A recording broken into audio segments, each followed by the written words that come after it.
I want to call this meeting to order for the Geneva Historic Preservation Commission for Wednesday, January 18th, 2023.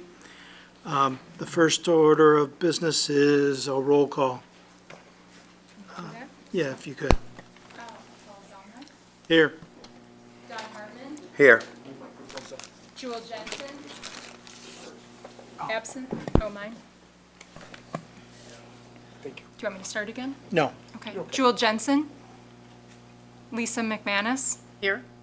George Solomon. Here. George Staten. Stays in. Stazen. Sorry. George Stazen. Carolyn Zinkley. I'm sorry. Zinke. Zinke. Yes, I'm here. Thank you. Okay, we have a quorum. Okay, the next thing on our agenda is approval for meeting minutes of December 20th, 2022. Does anyone have any comments or questions or about the meeting minutes for December's meeting? If not, if I can get a motion to approve? I will move to approve the, I don't even have anything in front of me, hold on. Maybe just let somebody else do it. I don't have anything in front of me. Oh, well, I'm going to do it. I'll do it. Okay, I'll move to approve the meeting minutes from, what was it, December 20th? And a second? I second. Okay. All in favor? Aye. Aye. Aye? Any I recusal? abstain. Okay. Motion passes. Okay. The next thing on our agenda is a public hearing for case number 22079, proposed demolition of historic landmark at 4 East State Street. We'll be considering a second item on that is 2022-80, a public hearing for deed designation for property at 4 East State Street for historic landmark pursuant and subsequent to the commission's determination of case number. Can't hear you. Yeah. Thank you. Pursuant and subsequent to the commission's determination of case number 2022-79. At this time, any commissioner who must recuse himself or herself should state that intention and provide a simple declaration. Okay, I, Carolyn Zinke, need to recuse myself. Very good. Thank you.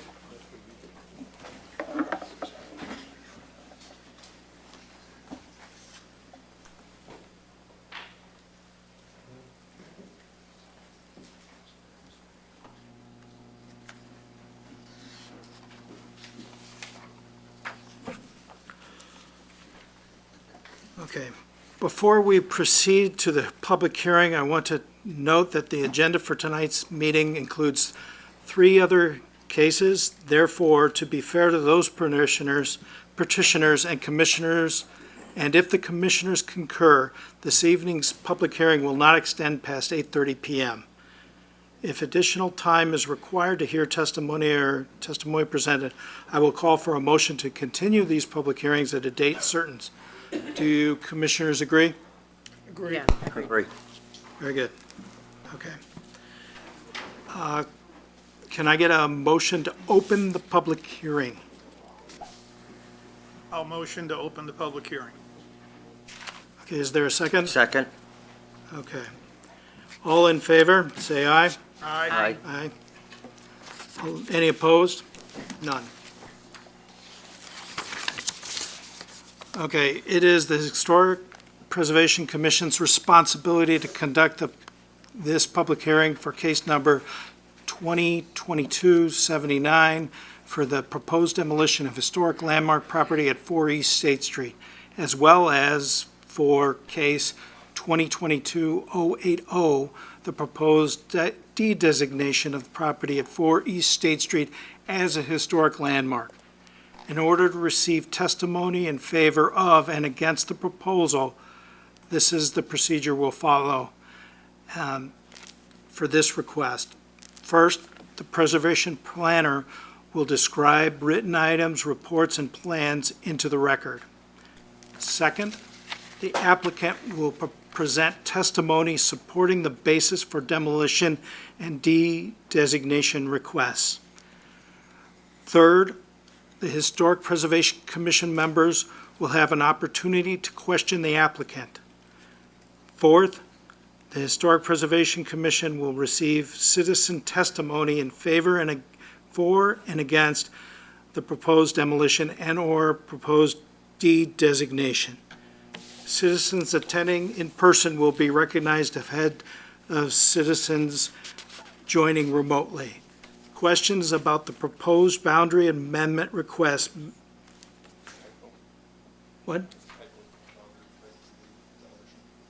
Questions about the proposed demolition request may be directed to the petitioner or the petitioner's witness. However, as chairman, I will recognize the speakers and maintain order.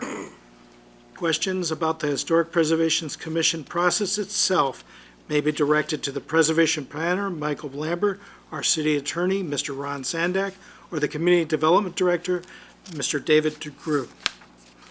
Those in attendance should refrain from audible gestures to support or disapprove the testimony given by the applicant or other person testifying. Disruptions of the public hearing process will not be tolerated. And finally, the applicant may provide a conclusion at the end of the testimony presented. Once all the testimony is introduced into the record and the public hearing will be closed. However, in lieu of closing the public hearings, the commission may request a continuance of the public hearing to a date certain for the purposes of gathering additional information for consideration of the testimony presented this evening and at subsequent meetings to which the public hearing may be duly continued. Tonight, or within 45 calendar days of the close of the public hearings, the Historic Preservation Commission will make motions based on the finding of fact consistent with appropriate standards identified by the City Geneva Code.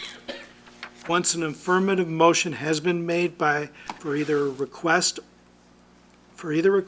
and seconded, the determination of the applicant's request will be decided by a simple majority of those commissioners present at the time of the vote of the motion.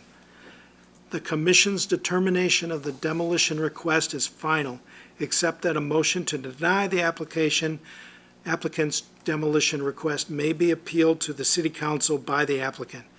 If the commission's determination is appealed to by the applicant, the City Council may uphold, amend, or reverse the commission's determination.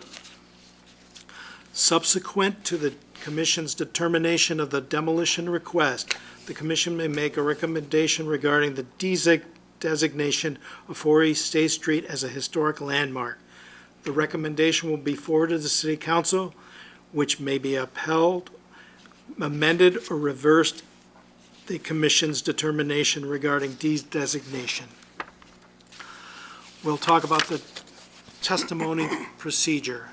In order to give testimony, you must print your name and provide your signature in the spaces provided at the registration sheet located in the City Council vestibule.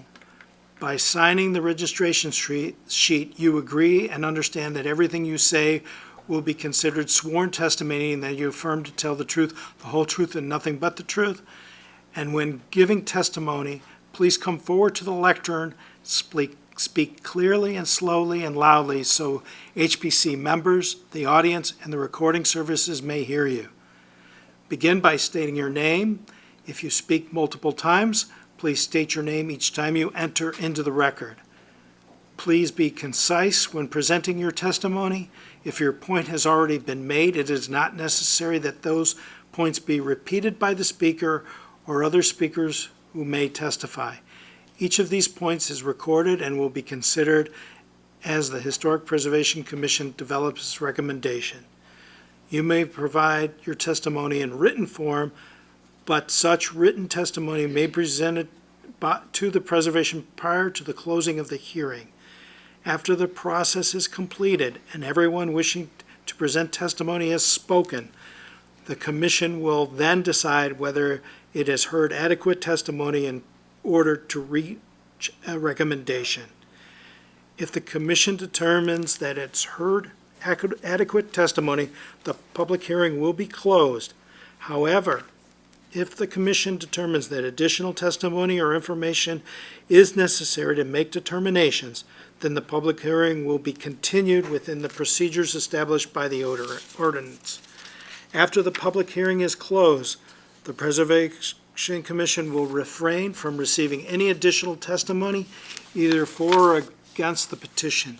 The testimony presented before the commission forms the official record of the public hearing for case 2022-079 and case 2022-080.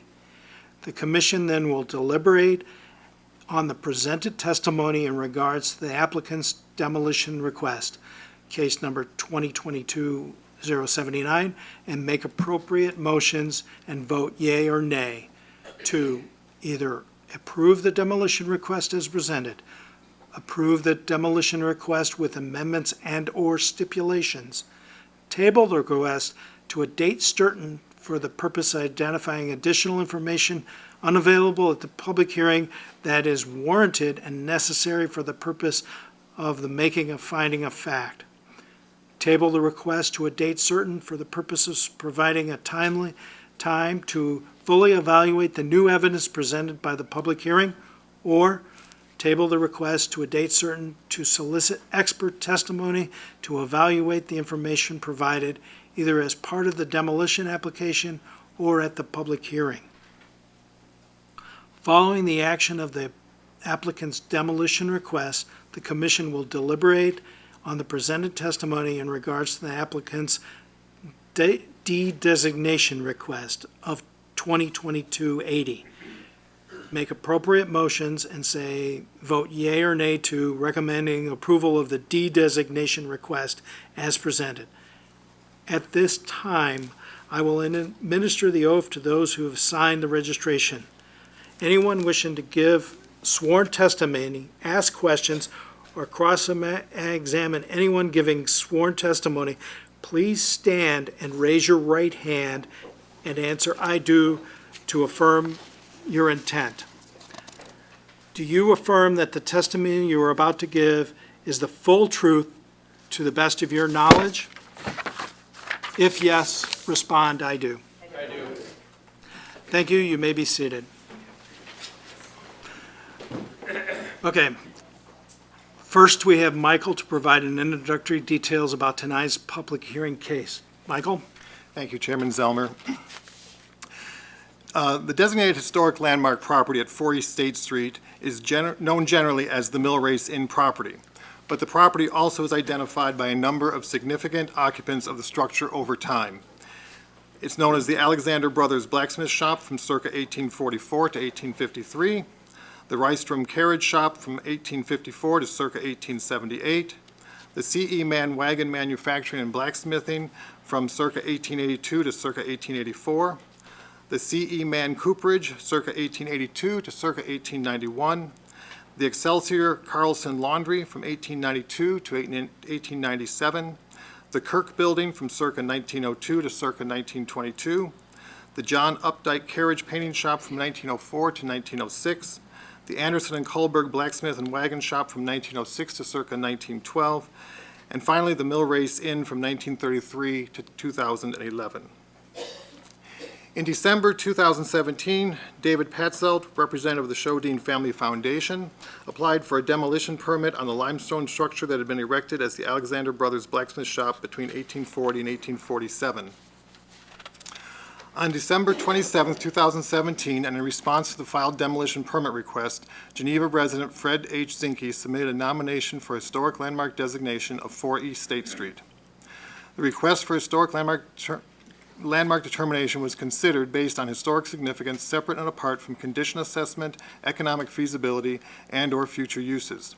Following a public hearing and a recommendation by the Historic Preservation Commission on March 20, 2018, the City Council designated the 4 East State Street property as a historic landmark on May 7, 2018, per Ordinance 2018-09. On January 14, 2022, David Patzelt, again representing the Shodine Family Foundation, met with city staff for a pre-application meeting in preparation for the submittal of an application requesting to rescind historic landmark designation for 4 East State Street. Following that meeting, city staff provided to Mr. Patzelt a copy of the most recent research about the historical development of the designated property as required by ordinance. On May 17, 2022, Mr. Patzelt submitted an application to consider the rescinding of historic landmark designation for the property.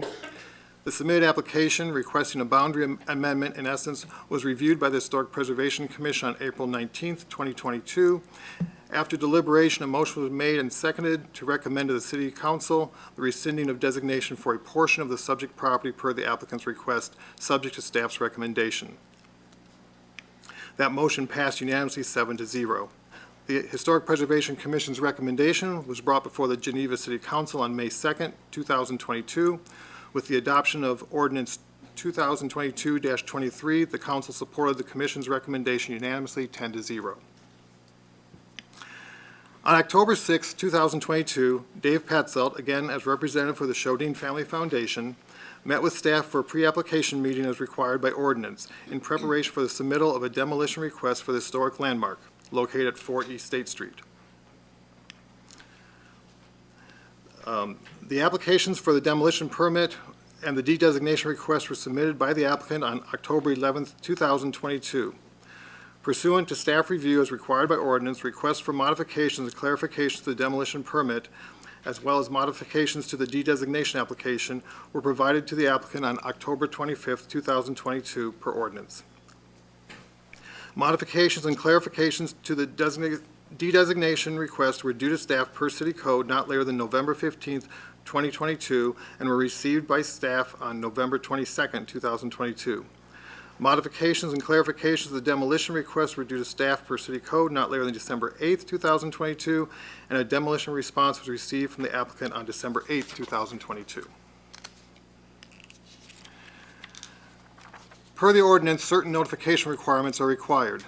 On October 17, 2022, a notice of filing of the request for demolition and historic landmark de-designation of 4 East State Street was mailed to the owners of record for all adjoining properties within 500 feet of the designated property. On October 19, 2022, the applicant's first submittal was posted to the Development Projects page of the City of Geneva website, and a hard copy was made available at City Hall for review by the general public. On October 24, 2022, signs advertising the public hearing were posted at the designated property along State Street and Bennett Street per ordinance. The applicant's response to revisions as requested by staff were posted to the city website, and a hard copy was made available to at City Hall for review by the general public on December 28, 2022.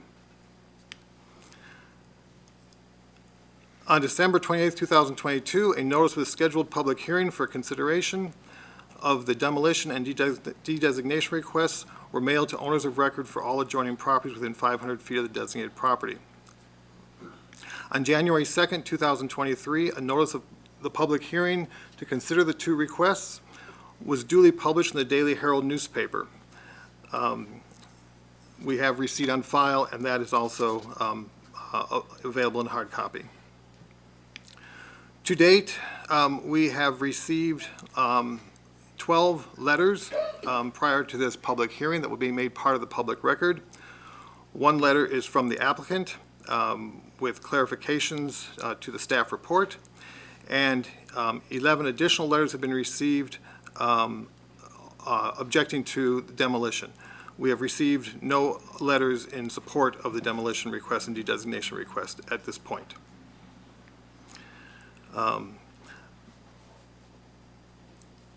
The current request before the Historic Preservation Commission is a request to demolish only the historic limestone Alexander Brothers blacksmith shop and does not include the demolition of the remnant foundation of the 1967-1968 West addition to the former Mill Race Inn restaurant.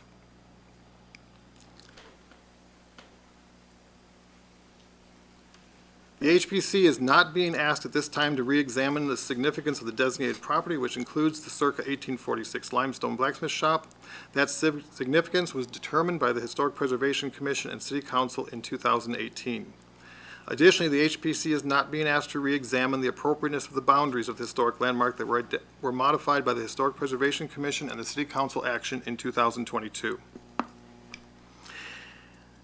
The property at 4 East State Street was identified in the 2008 Historic Preservation Plan that was adopted by City Council as one of the 63 properties or groups of properties that should be landmarked and protected in accordance with the Preservation Plan's goals and objectives.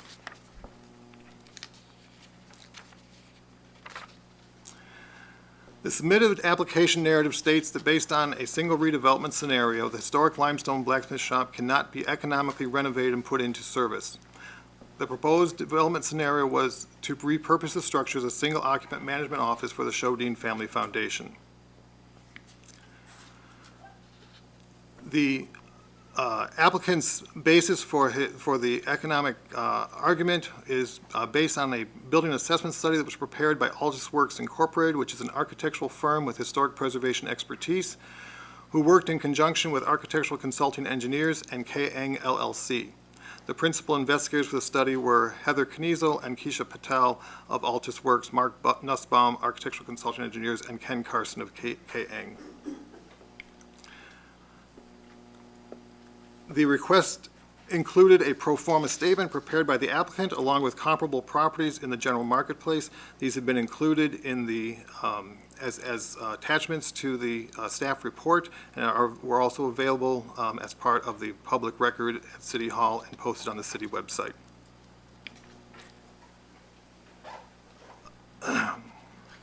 Per City Code 106-10, demolition shall be considered only when all other redevelopment options for a building, structure, object, improvement, or site have been exhausted.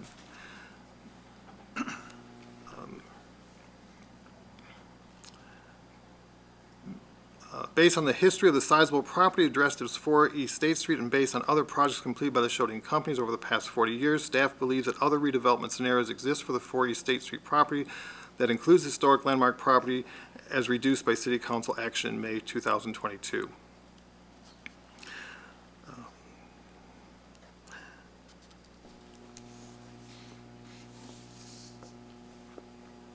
The report prepared by the applicant's direction by Altus Works and its consultants does not identify that the historic limestone structure is structurally unsound or in immediate danger of collapse. Although it does identify elements of deterioration, in summary, it identifies that the historic limestone walls exist in good to fair condition, citing that the identified deterioration is a result of inappropriate maintenance and repair over an extended period of time.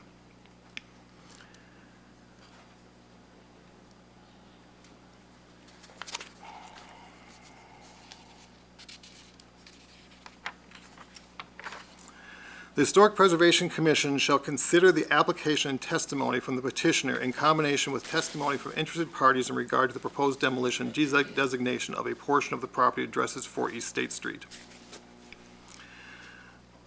The Historic Preservation Commission is granted the responsibility to evaluate the request for a demolition designation in accordance with Geneva City Code, Section 10610 A9. The Commission shall consider only the property, building, structure, or architectural feature or object proposed for demolition, the merit of any proposed replacement, construction, or improvement shall not be a standard for review for a demolition request. Additionally, the Commission may solicit expert testimony to evaluate information provided either as part of a demolition application or as presented here at this public hearing.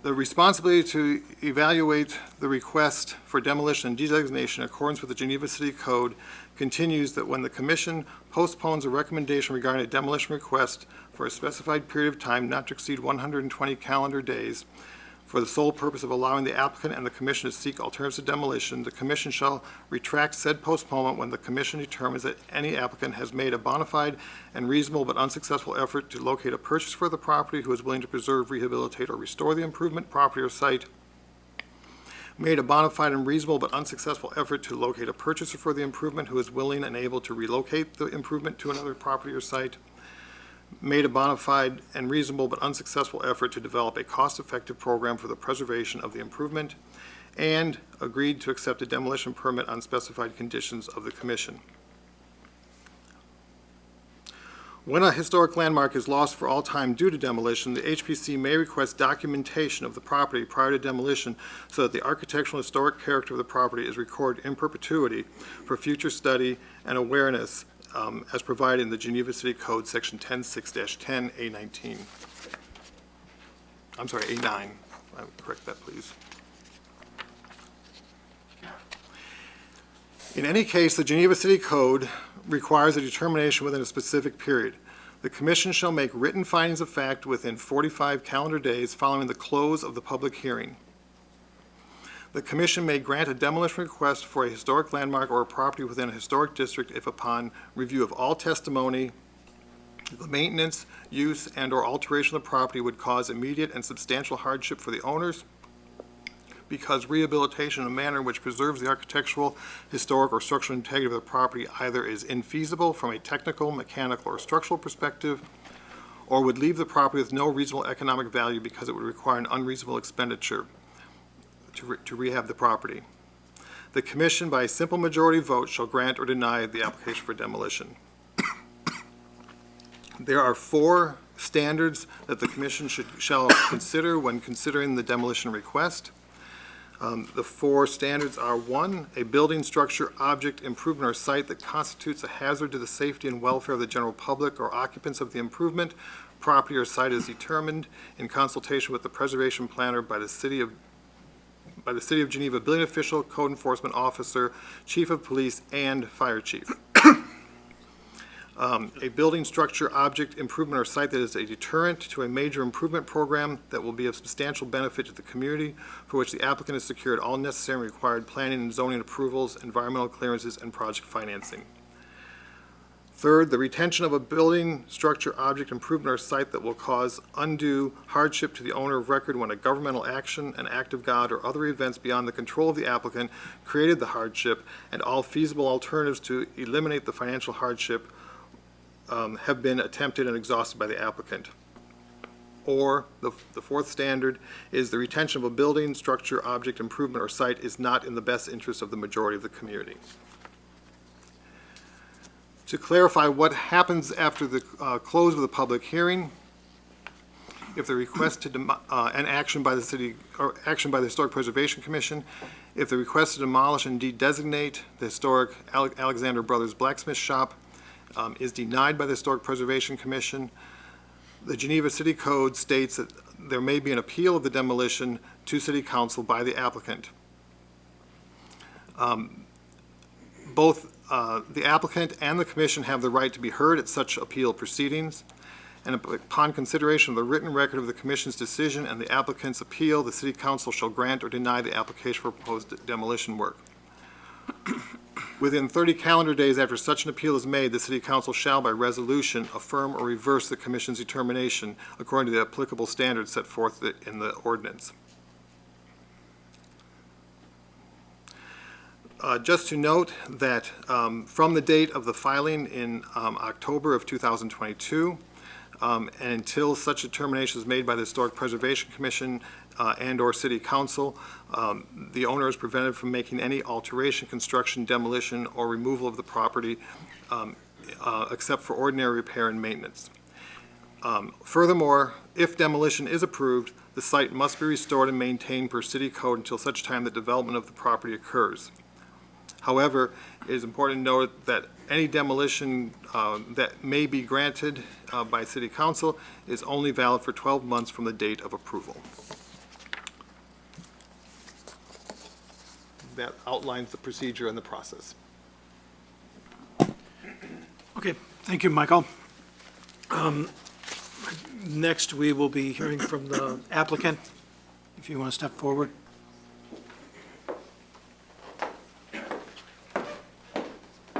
Good evening. My name is Kate McCracken. I represent the applicant, which is the Shodine Family Foundation. What we're going to do tonight is, while I appreciate that Mr. Lambert reading the staff report, I think you would all appreciate if we not read the 10-page response that we've provided. I just want to make sure that each of you have received that response. So it has not been provided to the HPC yet? Okay. Just to clarify, your letter and the 11 responses are all being distributed now. Okay, so they're all being distributed at the same time.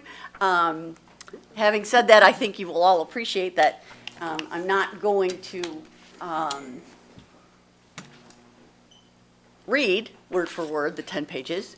But what we would like to do is we have prepared essentially a series of slides, a PowerPoint, as it were, to identify what amounts to the material provisions with an eye towards expanding upon the standards that you are required to consider, and in an effort to clarify, if not correct, and certainly expand upon certain information that was not included in the staff report.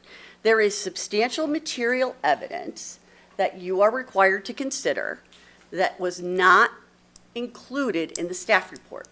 Therefore, what we have done is prepared a summary of what that material evidence that you are required to consider is in a summary fashion, so that we can be respectful to the timeframes that have been put into place by the chairman.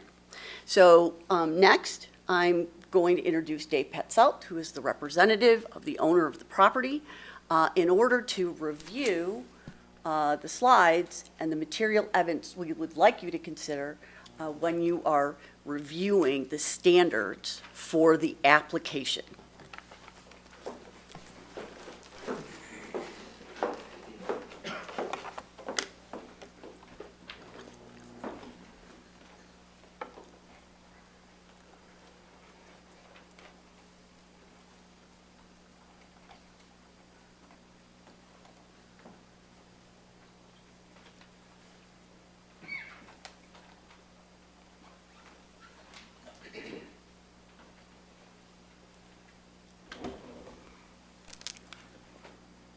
Good evening. For the record, my name is David Patzelt, P-A-T-Z-E-L-T,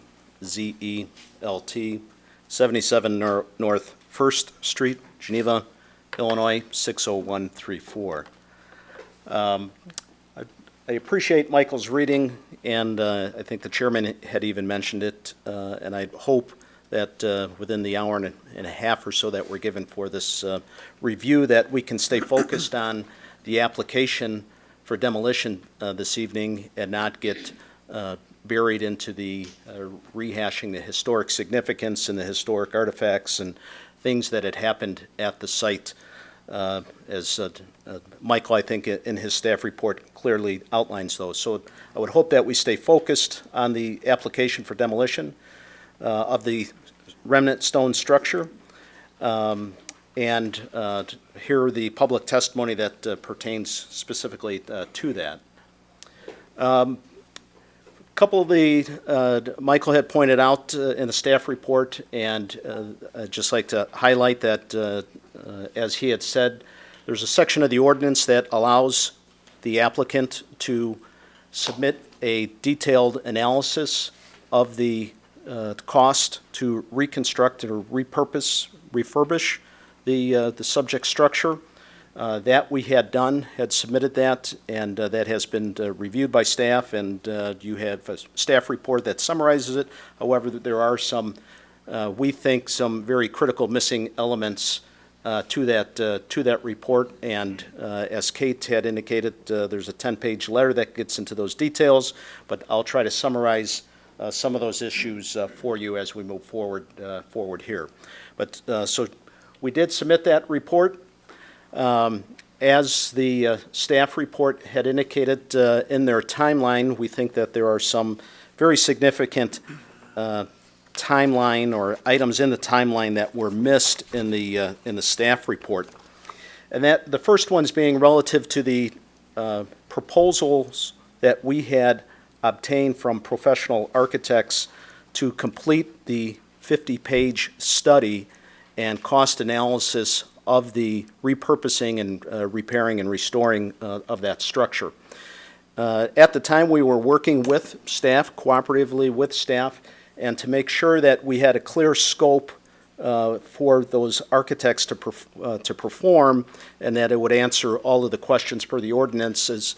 We had submitted those, one or two of the proposals to city staff and asked for their comments on those proposals before we executed the proposals with the architects. We actually went out and requested 10 different architectural firms to participate.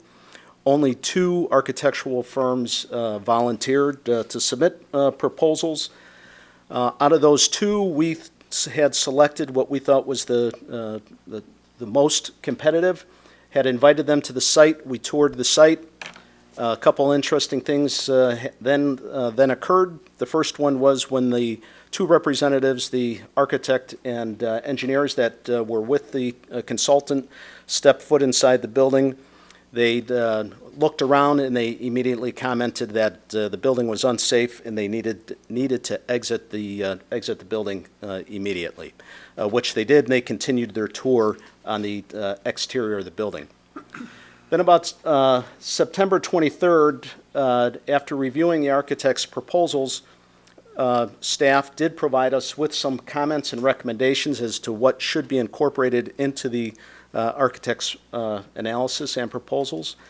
We did confer that information with the architects. Staff did advise us or suggest that if the architects had any further questions or needed any further clarification, that we should offer the architects that they could contact Michael directly at the city. And unfortunately, about a week or so later, after the architect had contacted Michael directly without a Shodine representative, one of the architectural firms decided to withdraw their proposal and did not want to participate in the project. So we then ended up proceeding with the last firm, which was the only remaining firm interested in preparing the work, which was Altus Works. There is reference made to the 2008 preservation plan, and as the staff report states, the property at 4 East State Street was identified in the 2008 Historic Preservation Plan adopted by the City Council as one of 63 properties or groups of properties that should be landmarked and protected. We all know that since 2008, the property has been landmarked, and now the question comes up about what should be done with the property, and a significant question is how does that get paid for? Upon review of that 2008 plan, that plan actually clearly demarks or talks about the Mill Race Inn site. And when you refer to the Mill Race Inn site, that to me often refers to the white framed structure that has since been demolished since 2008, and what remains is the blacksmith, what's commonly known as the blacksmith shop.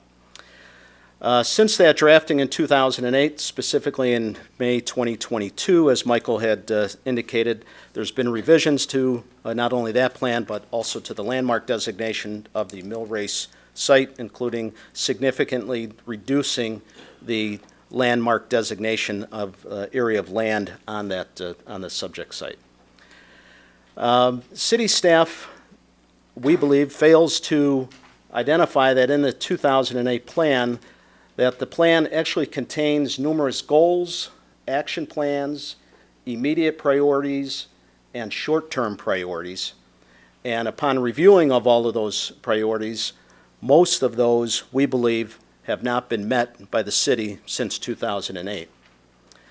Further, the city has failed to create, and this is one of the goals and objectives of that 2008 plan, the city has failed to, quote, create financial incentive programs, grants, loans, tax assistance, financial assistance to help pay for historic preservation and/or restoration of any of these 63 identified structures.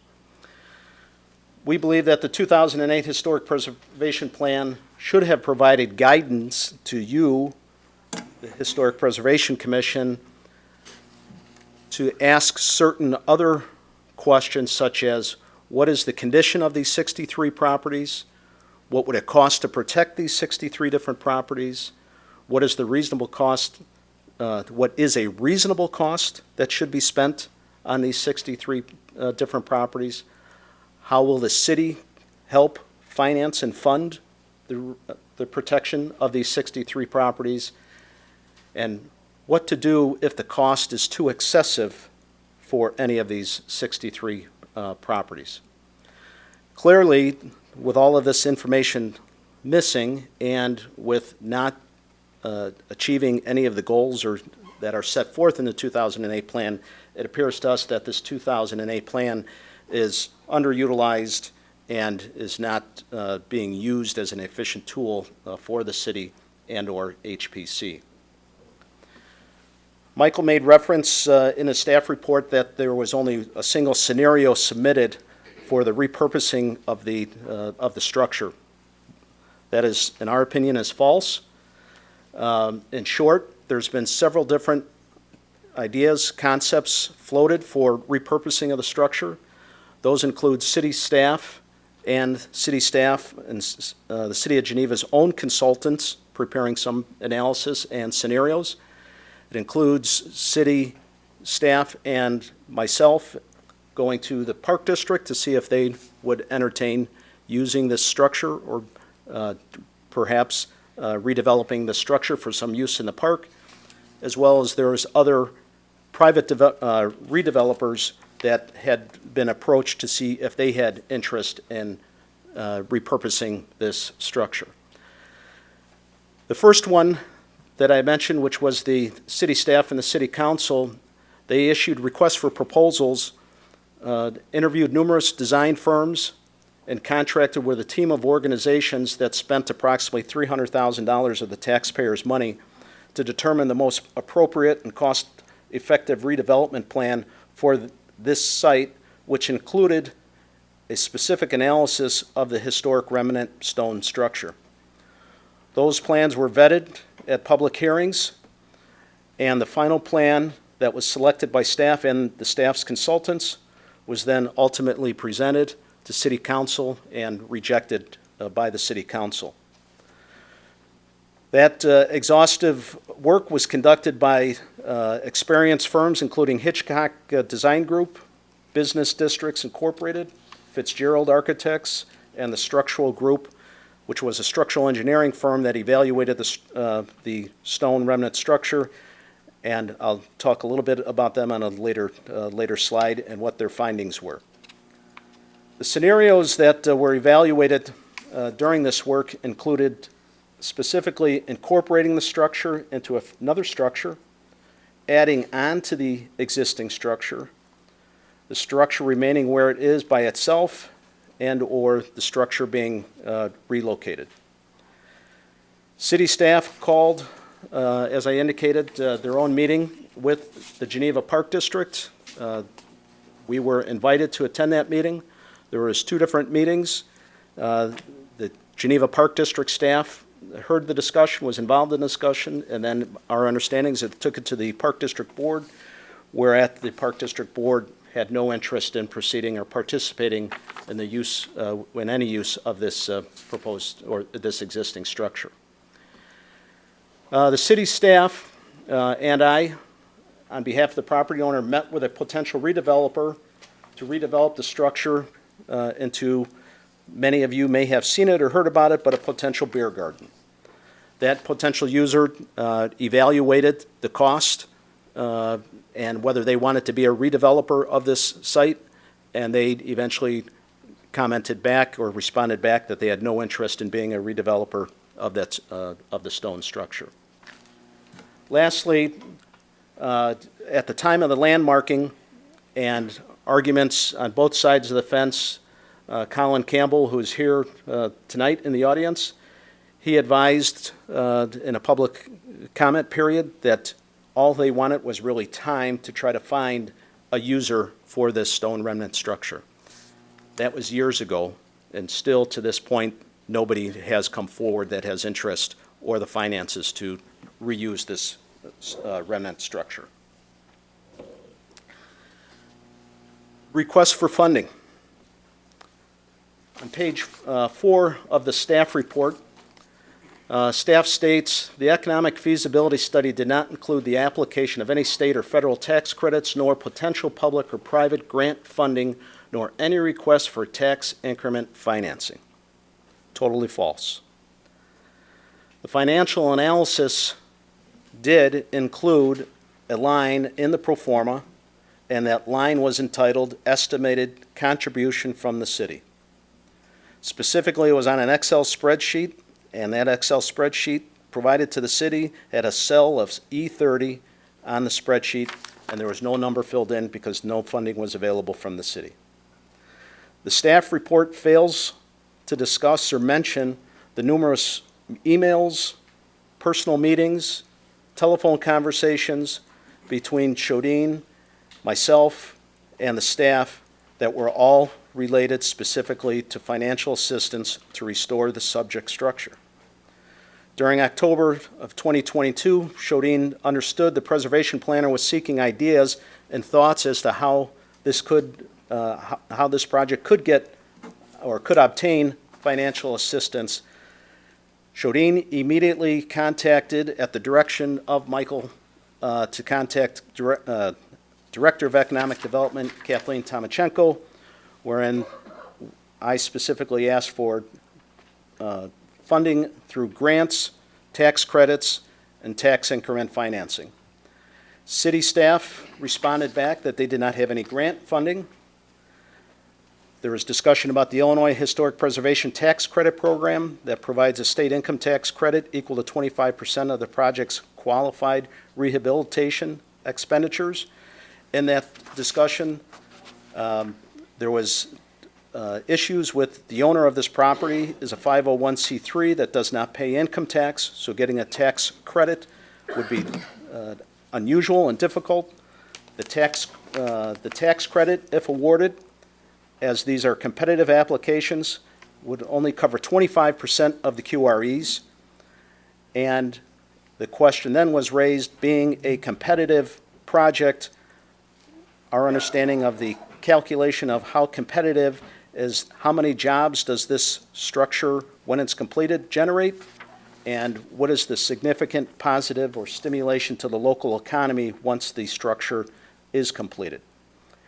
All of that being unknown, it was highly unlikely or even impossible at all whether this structure and this financial feasibility would rate and win this award.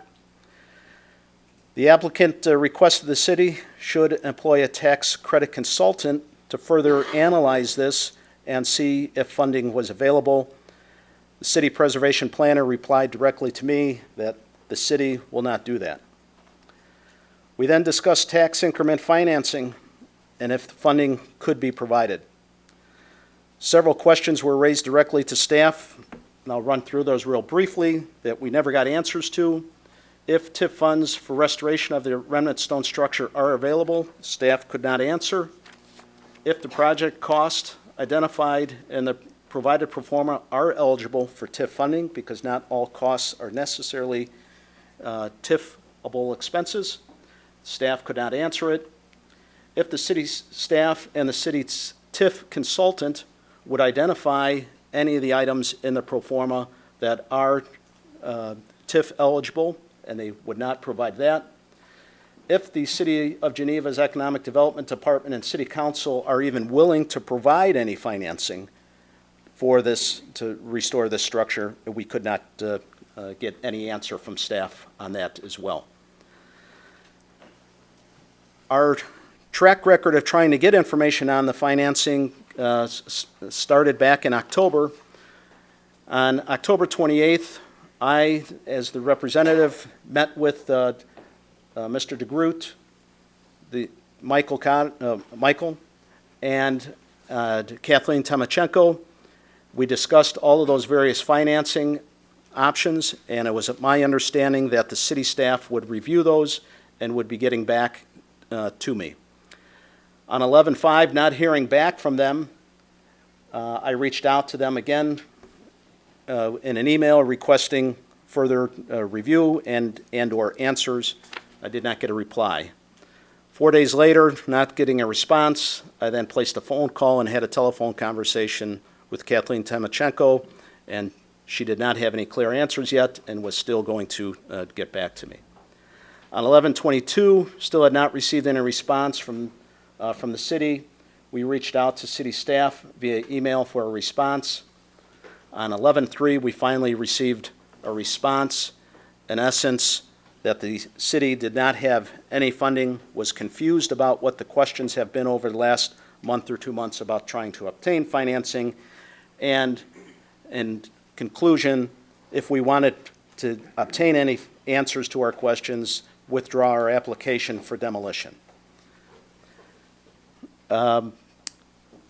Questions in the report prepared by Michael state that on page 4, the report prepared by Altus Works and its consultants does not identify that the historic limestone structure is structurally unsound. Again, we absolutely disagree with that. If you read the Altus Works report, which I hope you've all been provided a copy of the Altus Works report, there are words in that report that I have highlighted here for you: severely deteriorated, poor condition, missing limestone, cracked mortar joints, not properly mortared joints, unstable, and no longer stable. Those are words taken directly out of the report and contrary to staff's statement that it is not an unsound structure. Following in this list, I won't go through them all in detail. There are numerous sentences that I pulled directly out of the report, including items that severely deteriorated, poor condition limestone, occurrences of open cracked mortar joints, missing mortar, and individual damaged limestone pieces. Areas of masonry walls were not properly pointed. The northwest corner of the building is original stone, but is, quote, unstable. Frame walls, poor condition. The interior partition wall and doors is in poor condition. The east portion of the interior wall is missing in its entirety. Basement columns that are supporting the first floor, columns are deteriorated at their base. Deteriorated rebar, spalled concrete, and multiple cores are present in the 3.5-inch slab. Perimeter walls are missing studs. Joints are rotted, damaged. The masonry pier at the northwest corner is missing pieces of stone and is, quote, no longer stable. Deterioration has reduced the capacity of the structure. The roof joists are not capable of supporting the roof, dead load, and code-required snow loads. As I mentioned previously, when the city spent $300,000 to evaluate the mill race site, they hired a structural engineering firm by the name of Structural Group Limited from Deerfield, Illinois. That structural report is in the city's hands. It's been there since 2019. Upon pulling a copy of that structural report to see what the city's own structural engineer had to say about the subject structure after their investigation of a licensed architect and a structural engineer, they have I pulled these quotes of sentences out of that report, and they also include poor condition, water infiltration, fire damage, columns are severely corroded, generally poor condition, significant deterioration was observed to the mortar joints, the quality of craftsmanship of this section of wall is poor, the roof structure is in poor condition and cannot be reused. As discussed, fire and water damage was observed on the framing. The roof structure is not adequately bracing the tops of the limestone walls. Presence of severe corrosion of the exposed reinforcing will require this reinforcing to be removed and replaced. The poor condition of the north wall, the wall should be removed. The east wall should be removed. The existing structure, remnants of the original building are only marginally stable. There's some references made to the inappropriate maintenance. I do note that there's no time frame that the staff report suggests when this maintenance or lack of maintenance occurred. Many of us who have been around the neighborhood here for quite a number of years, have pictures in our memory of the flooded structure, the vacant, rundown building, of the old white structure, as well as not knowing what this stone structure was inside of this white frame building. The city actually issued a demolition permit to take down the white wood-framed building and in essence peel back the onion to try to find what this stone structure was, and that's what we had participated with the city in doing, in trying to expose the stone structure to see what it was and what condition it was in. And we certainly did not anticipate this number of years later that we would still be standing with this piece of property and have a remnant stone structure just standing there, not knowing what can be done or will be done with it. A little confusion in the report. It talks about shoring, and then it talks about the property owner not doing anything about the structure. Well, we probably made a mistake in that we voluntarily shored the stone remnant structure, and the staff report makes light of that it is shored. However, it's been standing there shored, and even the shoring is starting to take a wear and tear on it. Most likely, if we didn't shore that structure, we would probably all be looking at a pile of rubble out there and be talking about the historic significance of the rubble. But our opinion is that the staff report, again, is inaccurate. It is, the owner has made every reasonable effort to maintain the severely deteriorated structure in a safe manner. We're not saying that we've restored the structure, but we've been trying to maintain it in a safe manner. The owner previously attempted to obtain a demolition permit, and we were denied. The owner has requested that the building department inspect the structure to determine if it is unstable or unsafe, and we've been denied. Each call received by us from the City of Geneva Code Compliance Officer has been immediately responded to and has satisfied the Code Compliance Officer.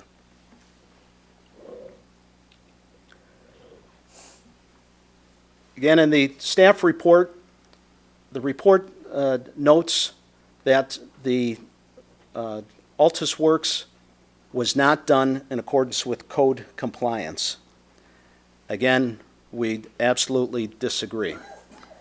The Altus Work report, done by professionals, clearly stated that the building is inaccessible. Inaccessible meaning a code requirement. It's inaccessible from the public way. It's inaccessible from the parking lot. It's inaccessible from East State Street due to the 4-foot vertical grade change. There's no drainage system in the structure, which is a code requirement. There's no mechanical systems in the building, which is a code requirement. And there's no operational plumbing, and there's no operational electrical. Further, their Altus Works report clearly states that it was done in accordance with code and zoning compliance as part of their exercise. I would have thought city staff understands that heating, ventilating, electric, plumbing is all required in a structure in order for it to be code compliant. Is the building a hazard? Per the staff report, it states that per Geneva Code 10-6-10.b, the request for demolition shall be evaluated based on the evidence presented, provided that the demolition improves or corrects one or more of the following conditions, and I've given you the one condition that we believe it does. And that is that this structure constitutes a hazard, especially when the licensed architects and engineer that enter the building want to immediately evacuate the building. However, a difficulty in this statement in the ordinance is that you need consultation from city staff, building commissioner, fire marshal, and code enforcement and the police officer. And I would question when the last time anybody from the city has been inside that structure. Because the door's been locked, and nobody's ever called and said that they'd like to go into the inside of the structure. Public comment.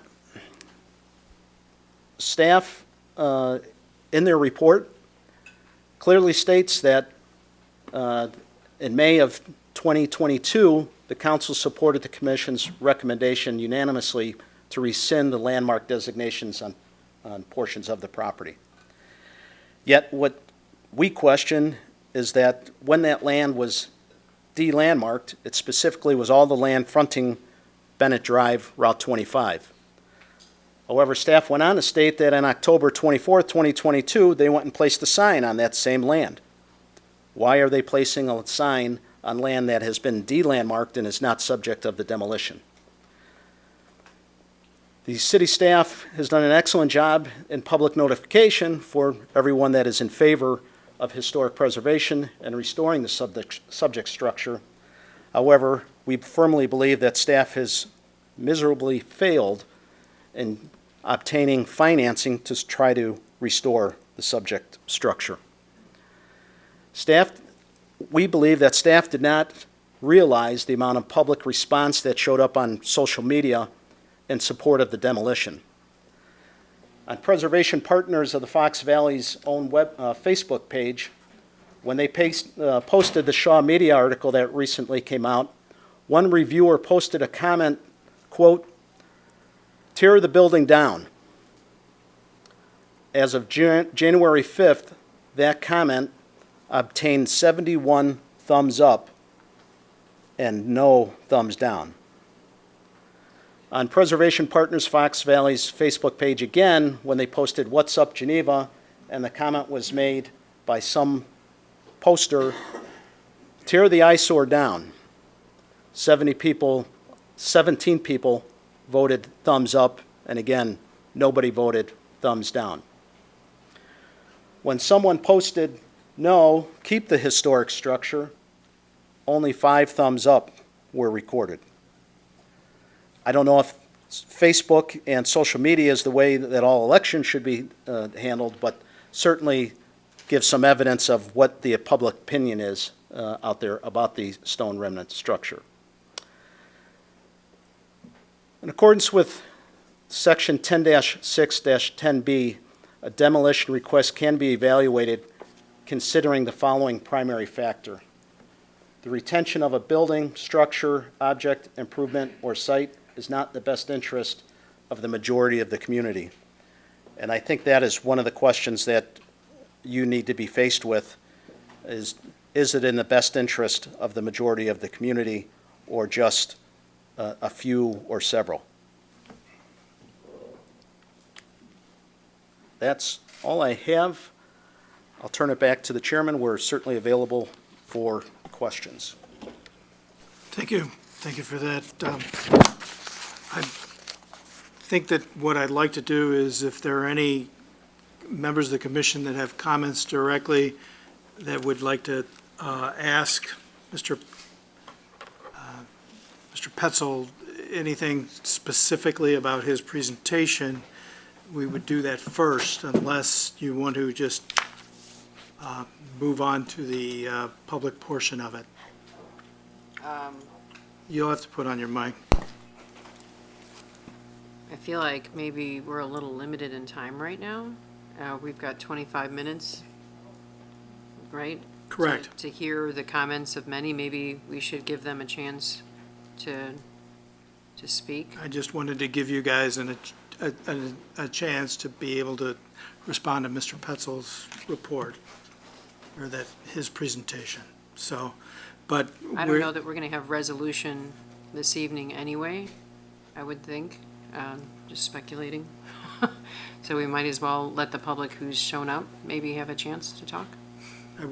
I agree. I think the questions that we would have will probably more than fill up the 25 minutes. Right. That's correct. Well, then, let's move on to just the public, unless we have a problem with that. We'll just go on to the public comment of it. And I will I will call out the people's names, and if you want to come up and speak about it, please stand up and make your, and state your name. Alan Lehigh?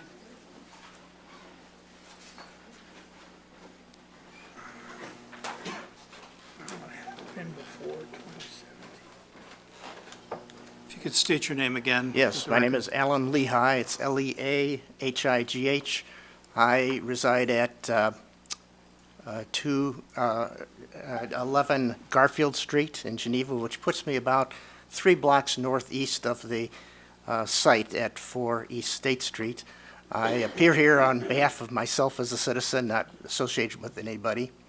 I have a great deal of respect for private property rights, and that an owner of a property should have the right to develop the site for it, to make it the best possible use, highest use. But I also have a great deal of respect for the citizens' rights as far as guarding the heritage of the community and the quality of life of the overall community. I'm concerned about a lot of things that happen across the country that I remember in the 50s and 60s when various communities, in a rush to modernize and make things look new and modern, demolished various things that were important to the community, and today have regrets that they did that. They didn't stop and think about rehabbing or repurposing those various things that were part of their heritage. I think when a community takes a landmark and designates it, that's something that really has to be considered very, very carefully and deliberately. And of course, that's your responsibility. It's given to you as the Historic Preservation Commission on behalf of the citizens.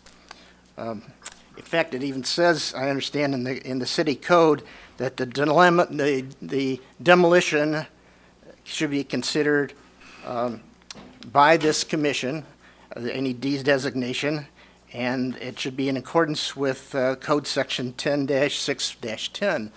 And Code 10-6-10 says demolition should be considered only when all redevelopment options for the building have been considered, for whether it's a building or structure or other improvement or change for the site.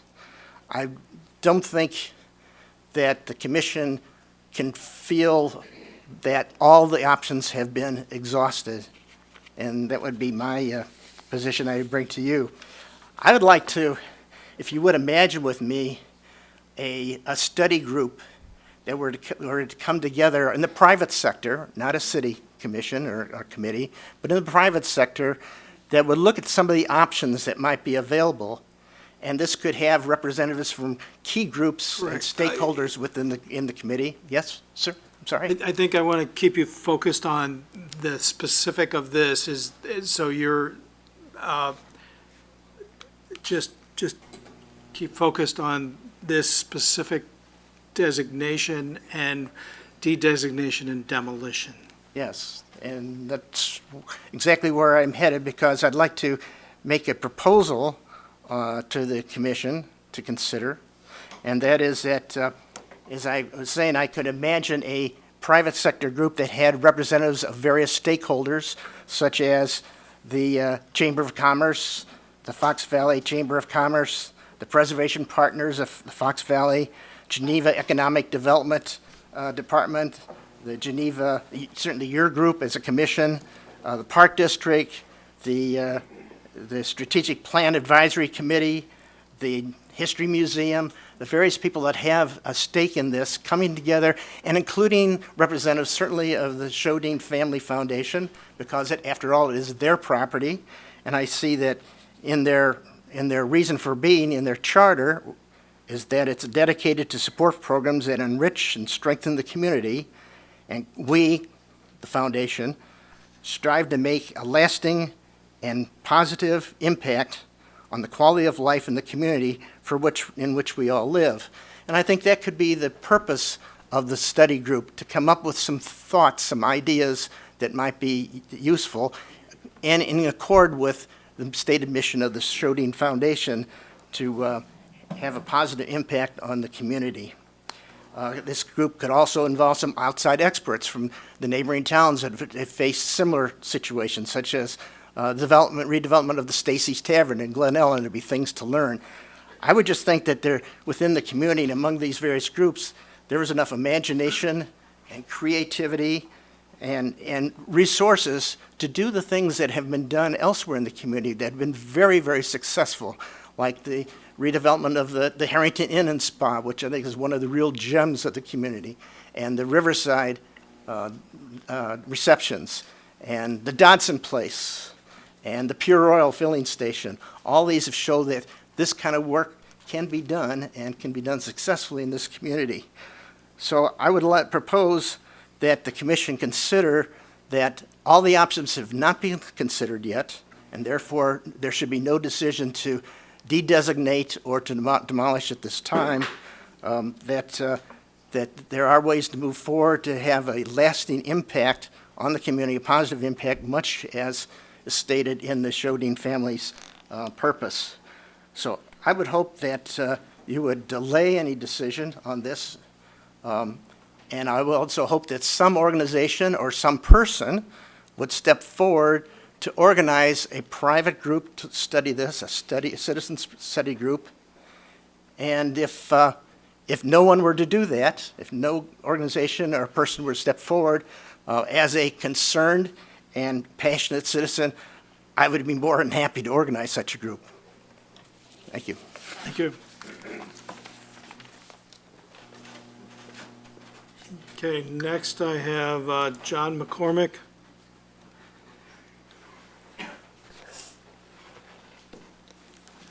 Hi, good evening. I'm John McCormick. I live on St. Andrew's Circle in Eagle Brook, and that's in Geneva.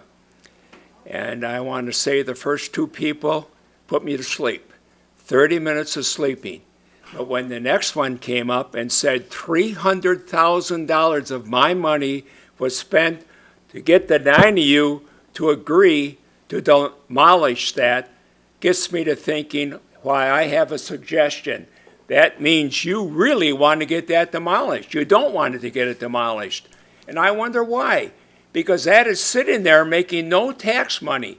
I would like to get that on the tax rolls. We've already spent $300,000 right out the window. So let's come up with my plan. Now, what is my plan? It's very simple. For this group, at your cost, to buy 2 cemetery lots. And then at your cost... Excuse me, I think you need to be very specific about the testimony regarding this issue. Cemetery plots aren't here. Yeah, So but I if don't you wanna want to hear- take that piece of cement and move it to that cemetery lot, then the 9 of you could visit it, and we could get it tore down, I and don't Shodine find- could put a building up. That's a suggestion. Okay. Thank you. Thank you.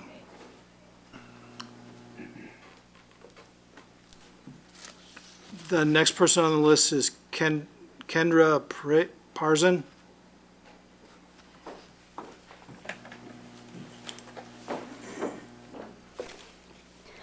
Good evening, Commissioners. My name is Kendra Parzan. I'm the Advocacy Manager for Landmarks Illinois. We are the state's leading voice for historic preservation, and we work with people across the state to protect the special places that define their communities. I'm here tonight to express our adamant opposition to the de-designation and demolition of the building at 4 East State Street. In 2018, you may know that Landmarks Illinois included this building on our list of the most endangered historic places in Illinois under the name the Mill Race Inn and under the heading of Geneva's early settlement buildings. This circa 1846 resource is one of the oldest surviving commercial structures in Geneva, and it's an important structure associated with the Geneva's pioneer era. Despite its current condition, the 4 primary limestone walls are actually reasonably intact and are able to convey its long history. It was deemed significant enough to be listed as a local landmark only 5 years ago, and Landmarks Illinois strongly supported that designation. In 2022, the Preservation Commission revisited the boundaries of the landmark to allow the applicant flexibility to develop the remainder of the site, which we also supported. Resources like this one that date to the first 15 to 20 years of the settlement of a community are increasingly rare. Many have been lost over time to suburban growth and development pressure. Those that remain should be treasured for their ability to tell the story of the community's origins that few other remaining resources can. Their preservation is in the best interest of the community, and their demolition should come as an absolute last resort. Having reviewed the materials and responses submitted by the applicant, Landmark Illinois is not yet satisfied that all alternatives to demolition have been exhausted. In the interest of time, I'd like to limit my remaining comments to the applicant's assertion that historic preservation tax credits are not available in this instance to help close the gap between rehabilitation costs and return on investment. We understand that the applicant is a nonprofit organization. However, we would like to note that nonprofits are able to take advantage of preservation tax credits through partnership with for-profit entities, where the for-profit entity serves as an investor. Additionally, while the applicant correctly notes that the Illinois Historic Preservation Tax Credit is a competitive program with an annual cap, the federal program, which offers a 20% credit, does not have these limitations. Preservation tax credits are an important tool for preservation that exist to address situations like this one, and they deserve additional consideration in this case. In closing, we encourage the Commission not to approve the demolition and dedesignation of this building without further investigation of alternatives, and we thank you for your consideration. Thank you. Next on the list is Al Watts.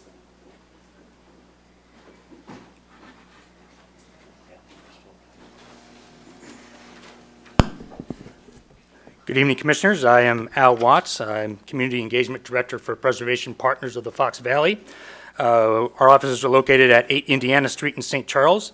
For those who are unfamiliar with our organization, we've been a nonprofit since 1974. We operate 4 historic sites: the Durant House, Shoals School, Fabian Villa, Japanese Garden, and we educate about the value of historic preservation. One thing I wanted to note before I continue with my prepared remarks is Mr. Patzel had presented to you some comments that were made on our Facebook page, which I appreciate his promoting of our Facebook page. Please go to facebook.com/preservationpartners.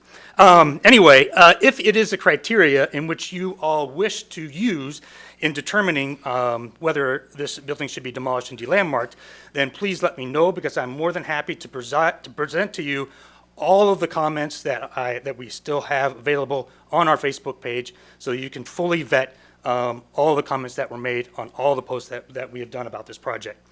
All right. Heritage is Geneva's brand.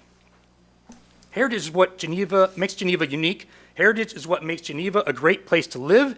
Heritage is what makes people want to visit, shop, and eat in Geneva. Heritage is what drives economic growth for Geneva. The Alexander Brothers Blacksmith Shop presents an opportunity for Geneva to enhance the city's story and character by featuring another unique and rare part of its heritage. The applicant is correct that a standalone $1.4 million rehabilitation is cost prohibitive. That is far from the only option for this building. Over the last few months, we have been crowdsourcing ideas on our Facebook page for some practical and affordable uses for the former blacksmith shop. These include, but are not limited to, some uses that could be incorporated into whatever else they wish to build on their lot. Some of these are a kayak and bike shelter, a community room, a fitness room, a sales office. It could be used as a marketing tool for their property. It could be a great photography backdrop. It can be an open-air garden. It's nothing that requires it to have a roof on it. It could be an open-air patio. It could be a small outdoor concert venue. It could be a bar or restaurant. These are just some of the ideas that we have been given over time. The applicant, as a property owner, has a right to choose what they wish for their property. When their property is a historic landmark, it possesses a shared heritage within the community, giving the public a right to weigh in. So while the owner owns the property, its heritage and importance are shared by the community. And this is why the city has a historic preservation ordinance with a high but not insurmountable bar for approving the demolition of a historic landmark. So if the owner of a historic landmark can prove that the building is unsafe, is an economic hardship to them, or that something else in its place could be more beneficial to the community, As we've already discussed, a demolition application can be approved. This application, as it's presented to you, however, does not contain enough information on these criteria to approve demolition. There is no report demonstrating that the blacksmith shop is in imminent danger of collapse. There's only one possible use for the building that's been presented, not all feasible alternatives as required by ordinance. The application does not explain how demolition outweighs the loss of the historic structure or what could be put in its place that would be of greater benefit to the community. Furthermore, the applicant has presented no urgent reason for the building's demolition. The Alexander Brothers Blacksmith Shop serves as a symbol of Geneva's origins, its longevity, and its growth. The building is a rare structure with a compelling story about Geneva's brand as a community that embraces its shared heritage.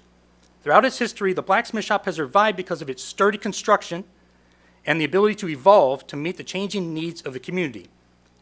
Since this application does not have enough information to approve its demolition, we suggest you offer this building time to evolve its use again to meet the needs of Geneva's future. Finally, with the permission of the chair, I'd like to reserve the right to speak again later on if there's other issues that arise. I don't have a problem with that. It probably will not be tonight, though. That's totally fine. And if you want the Facebook post, please let me know and I'll provide them for you. Thank you. Thank you. Okay, next I have Marty O'Connor.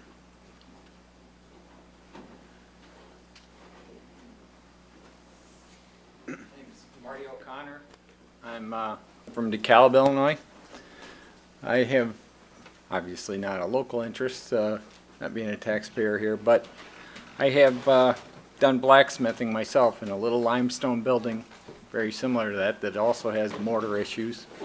I do that every week in DeKalb. I've also demonstrated blacksmithing at the Garfield farm under a tree. Maybe some of your grandkids had come to visit there when I did the school presentations.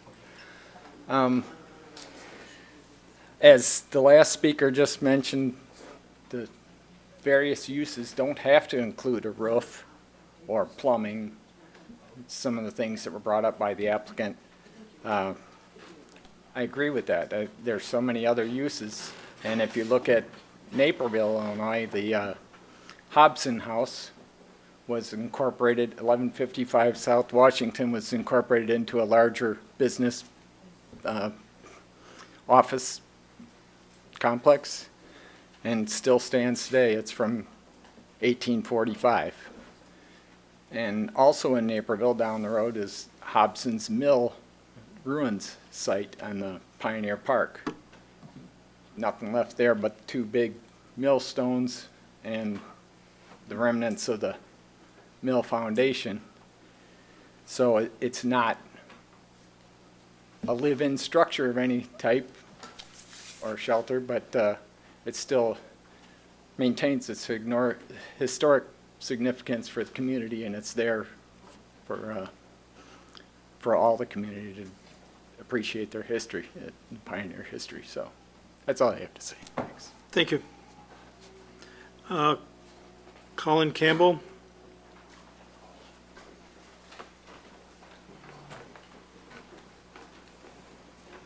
Good evening. My name is Colin Campbell. I live at 18 South 6th Street in Geneva. My presentation will take a little bit. I don't want to run over your time limit, and so I would like to postpone it until the next hearing, if that would be acceptable, Mr. Zellner. I do want to just mention one thing since Mr. Patzold brought it up. In looking for a use for the building, we did identify a local craft brewer who was very interested in leasing a building in that area and thought that the old blacksmith shop would be ideal. When I first met with them and we discussed the idea, they emphasized, but we're not developers. We can't get into that. We can lease a building that has been repaired. We later met with Mr. DeGroot. They reiterated, we want that desperately. We want to move downtown and open a high-quality beer garden, pub, English pub style business. But we're not developers. We can't do that. And as Mr. Patzold said, apparently he asked them to take it over and develop the building, and they couldn't do it. That's why it was not agreed to. Thank you. Okay, I think, yeah, we'll do one more, I guess. So, Dave and Karen Ambrose, I just,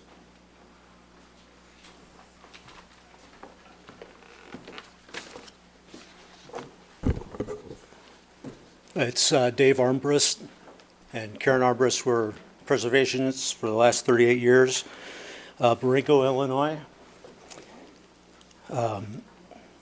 Before I prepare my remarks, which I'll read from, but before I begin, I just want to address the applicant's comments by this. The 50-page study of the engineer expertise is countered by the 180-year-old building that still remains.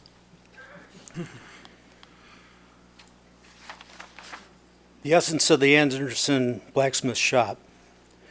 Agrarian writer Wendell Berry maintains that too much power and too little knowledge is a problem. I quote, "No expert knows everything about every place, not even everything about any place. If one's knowledge of one's whereabouts is insufficient, if one's judgment is insufficient, then expert advice is of little use. I urge you to recognize the value of the blacksmith shop. Our history should cause us to pause. We need to stop reaching for immediate gratification and distraction and look for a counter to today's pervasive disconnect between people. The blacksmith shop was and is a great equalizer, representative of the first period in American history of mobility, progress, and individualism. The building echoes the community's self-reliance. It reflects an earned life, nothing given. Without a blacksmith, no community could have existed for very long. The blacksmith created nails, plows, knives, pots, hinges, gates, utensils, horseshoes. He was society's most important craftsman, the most useful man in any village, a central figure accessed by all in society. No different from iron's transformation from ore to bloom to billet to implement or decoration. The blacksmith is a combination of past, present, and future. The craft speaks of skill, self-sufficiency, and an ordered process that resulted in exchange and subsequent relationships between individuals. Iron has a strength no other material has, and yet at the same time has a capacity for being light, graceful, and beautiful. It has capacity but no desire. It will do nothing by itself but sit there and resist you. When you know how to handle it, it brings imagination, artistic expression, and beauty into our environment. Isn't it incredible that in the historic center of Geneva, there remains a valuable resource of practical teaching and a life's lesson teaching tool?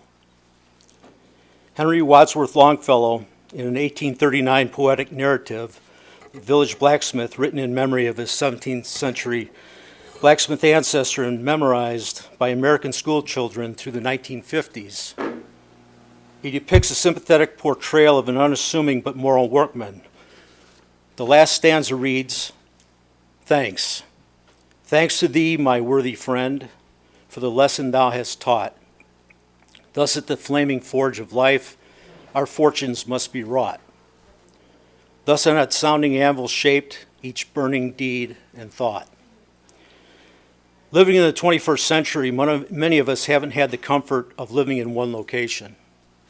Most of us are adopted sons and daughters of this special place. We can graft ourselves into the rich history of this community and add to that sense of place by leaving a trace of ourselves on this land and with our neighbors. Perhaps we can't lay claim to Geneva's ancestry, but what we do here will be part of the history that others, heirs to the legacy we leave, will look back on. The metaphor of this building in Geneva's architectural vernacular, is its inherent, authentic representation of our national character. A community and its people who are hardworking, making the right choices, and realizing what is of value. I made copies of I know I'm late to the dance, but I made copies of this to give to you, Michael.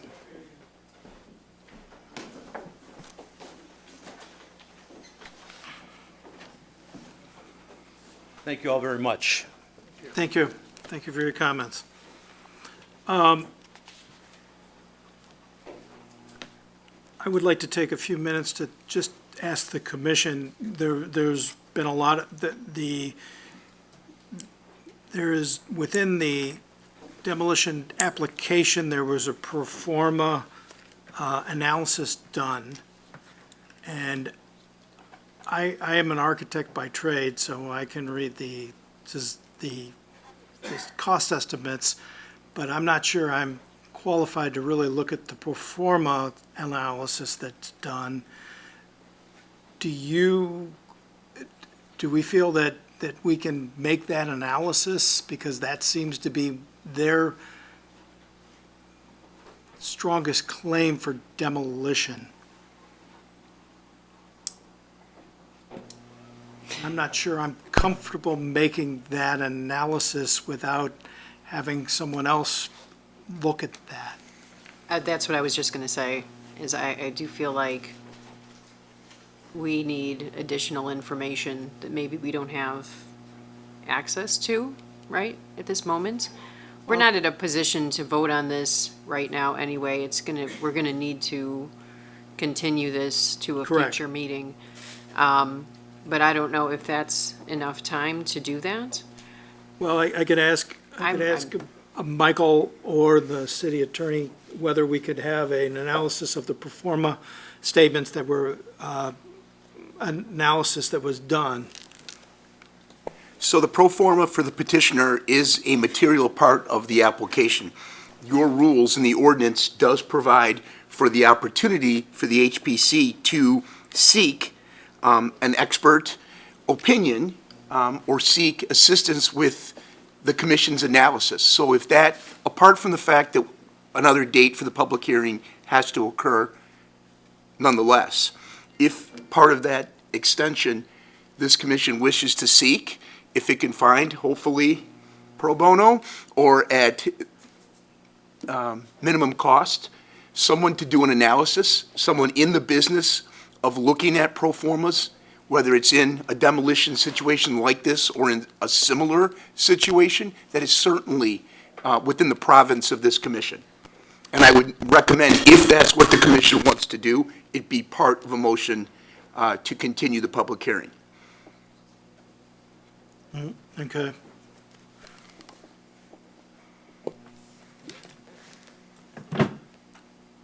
So what I guess we would need from someone on the commission is to continue the public hearing To a date certain. to a date certain, but also to look into that pro forma statement, perform analysis, and so they can look into that and give us a report of that pro forma analysis to make sure that it's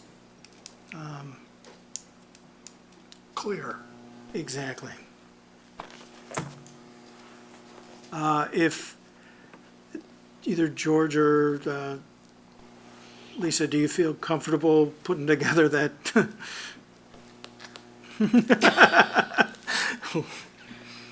It's your turn, George. Thank you. Okay.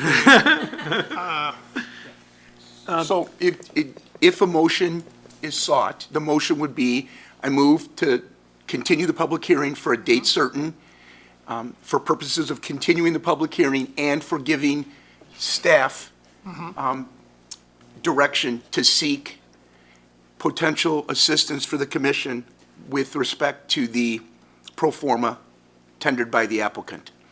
Got it. And the date, just for your information, because the chairman is not going to be able to be here in February, hopefully everyone can come. The next public meeting would be on March 14. So that would need to be in the motion. Okay, I put a motion out to continue the public hearing on this proposal for the demolition. Also, during that time, for staff to seek an analysis of the pro forma provided by the applicant to get clarity on their issues, and that we look to to possibly reconvene on the 14th of March. I second that. Okay, could you roll call that, please? Sure. Paul? Is that the zoner? Aye. Lisa? Aye. John? Aye. And George? Aye. Motion passes. Thank you. I think we'll take a 5-minute recess. And Retain those, were we signed in? We keep it. we can keep that, and you'll be in line. Thank you. Thank you. We're going to take a 5-minute recess. Take 5. Okay, we're going to get started again. You ready, Michael? Okay. Our next case is 414 South River Lane. Case number 2022056. Thank you, Chairman Zelmer. 414 South River Lane is a property that's located in the far southeastern corner of the local Geneva Historic District, and also in the far southeast corner of the Central Geneva Historic District listed in the National Register of Historic Places. As you all remember, this project came before you back in August of this past year, where the applicants came forward with a concept review to make extensive additions to a 1955 Cape Cod residence. I have included some of the images from the concept review in case anybody wants to reference them. I'm not going to go through all of the background information that was provided in August of 2016, or 2022, sorry. Just to refresh your memories and to give you a brief comparison, the applicants provided 4 concept elevations along River Lane to show how the number of additions would coordinate with the historic residence. To, again, just to go through this and let everybody know these graphics are available, the applicant and the commission. This is the concepts that were presented before, and the yellow represents the historic residence that's being retained. Again, refreshing your memory that a large one-story addition to the left, not addition, one-story portion of the original house is being proposed to be removed and reconstructed for a variety of reasons that were laid out at the concept review. So again, the elevation that the commission favored at that time was concept A, which again is depicted here. These are all 4 elevations of concept A. And I provide now the submitted elevations for the permit review, which you can see very infinitesimally from the concept review. So it's almost exactly what was presented to you that the commission landed on concept A. Just to, again, refresh your memories of what the concept looked like in August, again, with the yellow being the portion of the historic residence being retained. First floor plan was proposed in January, submitted for this meeting. So again, you can see that they're still retaining the original rectangular portion of the residence. They are proposing adding a front vestibule that's highlighted in green, very light green on the screen. Also, in addition to the right, or north, and then in addition to the south, that again, in many ways replicates the original footprint of the historic one-story addition that's being removed. And then what we don't review, because it's at the rear, is the large mass of the proposed addition is at the rear of the property.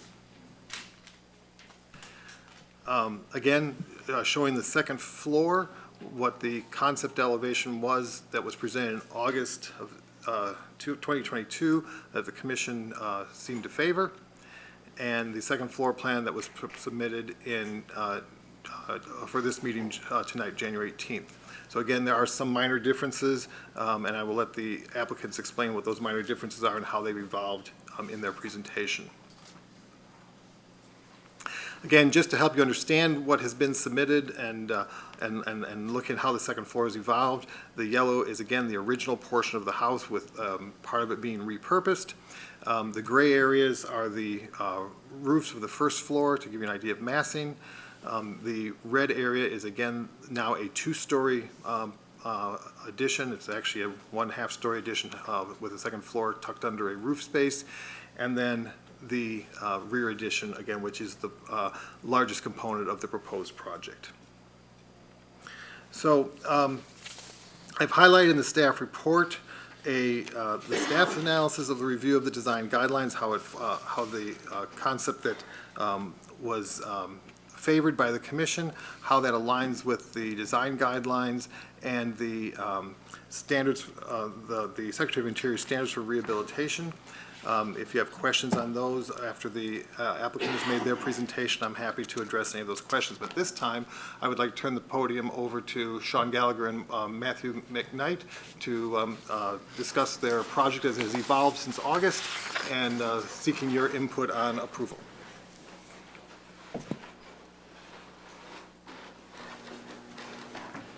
Good evening. Sean Gallagher, 427 Anderson Boulevard, Geneva, Illinois. Thank you for allowing us to come before you here this evening. Just a reminder, from the last time we visited with you in August, we were asked by Commissioner Zinke to look at maybe revisiting the windows above the kitchen. It's a second-story bedroom. The previous version, it was one larger double hung, or I'm sorry, a pair of, actually, is this the previous one? Yeah. So it was a pair of casements. We've consolidated that into a smaller unit, making the shed dormer smaller. One of the constraints we have with that, of course, it's a bedroom, has to meet egress and make light and vent. So we made sure that that window was small enough to meet those standards, but large enough that it worked with the elevation. Commissioner Stazen mentioned about the possibility of looking at a way of framing the original house. In the previous proposal, we had board and batten on the left side of the main elevation. On the right side, we had horizontal lap siding. We've changed that to be board and batten per Commissioner Stazen's recommendation, so that we're really kind of framing the original house, which remains horizontal lap siding. That said, those are the two primary components that you sent us with to modify and to revisit, and we've done that. We do have a couple of things that were added to the set, including a fence, which is in the packet, and there should be a photo of that somewhere in here, Michael, right? Mm-hmm. Commission wouldn't review fences. Okay. So that's a staff review. Okay, very good. And then, Well, if I interrupt you, I would like to just apologize to you. Your elevation are so similar. It appears that I have put the August 16th elevation as your submitted elevation tonight today. So I do have the full set of drawings here. Okay. If anybody wants to see what that looks like. So I do apologize for no, that. so as you look at that front elevation, the piece on the north, the right side, is all board and batten vertical siding. Not as shown here as horizontal. And then as far as the window above the kitchen, which is that bay piece in the middle there, do we have a pointer? There you go. Yep. So that piece there, it's just a single casement with a smaller shed dormer above it. So we tried to reduce that to a smaller dimension for you. We We do have a garage door panel that we're going to show you. It's, I'll grab it right now, actually, just so you can see the profile of the door panel itself. Matt's intention is to go with a solid color for this, but it is a... It's not this color, but But it is a beaded recessed panel. It is aluminum. It has sort of a pebble finish to it, but it will be finished a solid color, not this wood grain that we see here. But the door style is going to look exactly like that one. It does have glass lights in the upper horizontal row there. So you do have glass in that upper piece there. But beyond that, that's the panel we're showing. Otherwise, I'm open to questions or any feedback.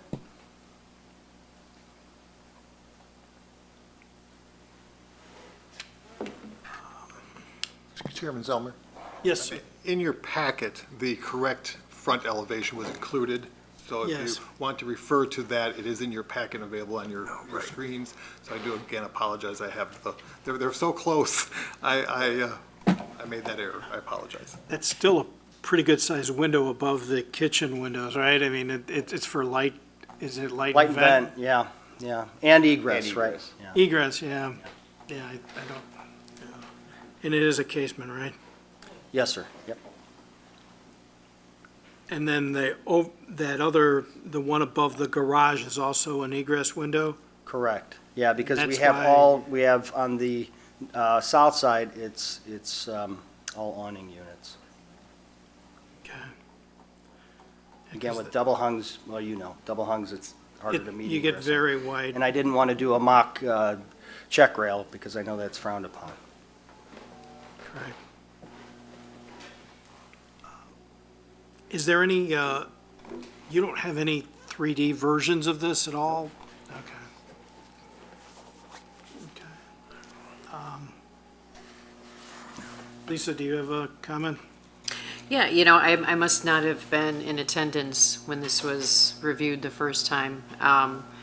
But it looks like, usually when it comes to additions, we're just looking for that, the ability to recognize the original structure. And it looks like you've done that. And it looks like maybe in the revision of that front elevation, that, I don't even know what the material is, some sort of siding or whatever it's on the front of the original structure is going horizontal, and then what's around it is going vertical, so it's helping to further identify, which I think is helpful. And that's all we're really looking for is that kind of demarcation. It is it's a very large addition.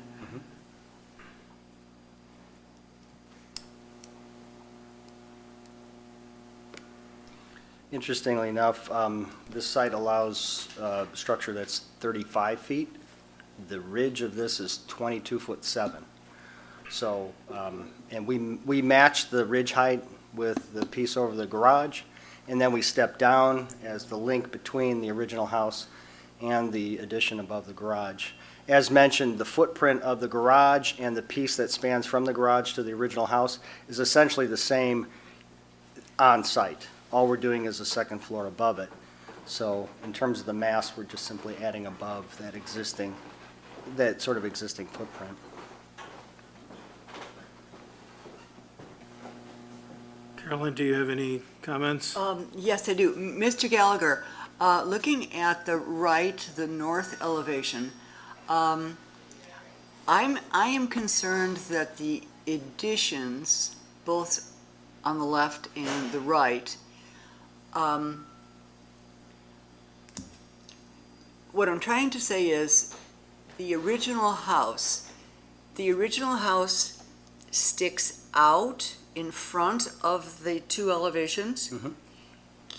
Does it stick out 4 feet, 6 feet, 2 feet? Sure.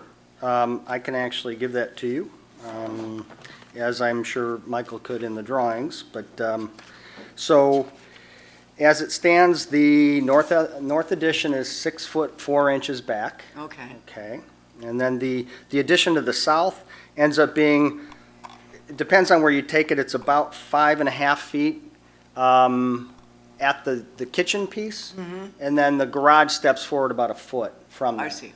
And so in terms of the existing garage, it's sort of similar in terms of its location as far as where the kitchen is and where the garage is. So it's Okay. similar to what's existing. Okay, okay. So then when you drive by or you walk by, it will be possible for you to understand which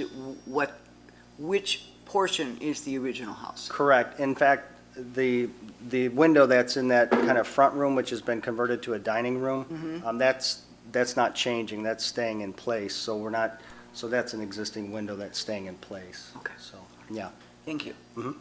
Is there a window on the one on the north and one on the south?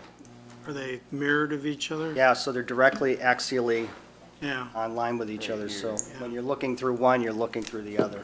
okay. And then, one's not moving. yeah, right. There is a window here that's just gonna be slid down, so it actually lines up really nicely with the exact same window, just to line up with the south side window. So it's an existing window. Just moving down.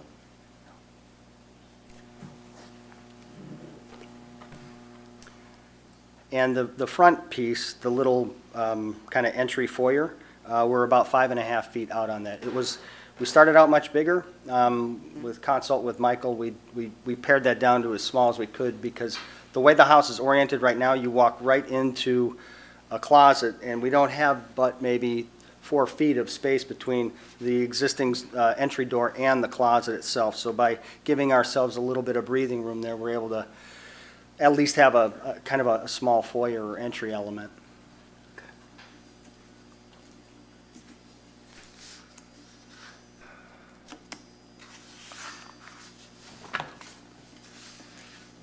Is there any way to get the windows, I mean, it sounds like that the window at the thing that kind of bothers me the most about it, and I'm sure that I thought it bothered me before too, but is just the size of those two second floor windows. And Can you go to that elevation, Michael? yeah, it is difficult, I know. But And we're talking about the master bedroom window? yeah, The we're double hung talking in the about master? the one above the garage. Right. And I mean, that would be a conversation to have with Matt, my client, and just, would he be willing to look at a notch or two down from that size? Yeah, To find the one that meets the basic threshold for egress, making sure that we have light and vent in the room as well, right? Yeah. So there's that little caveat that's Yeah. part of that equation. Excuse me, what window are you looking at, Paul?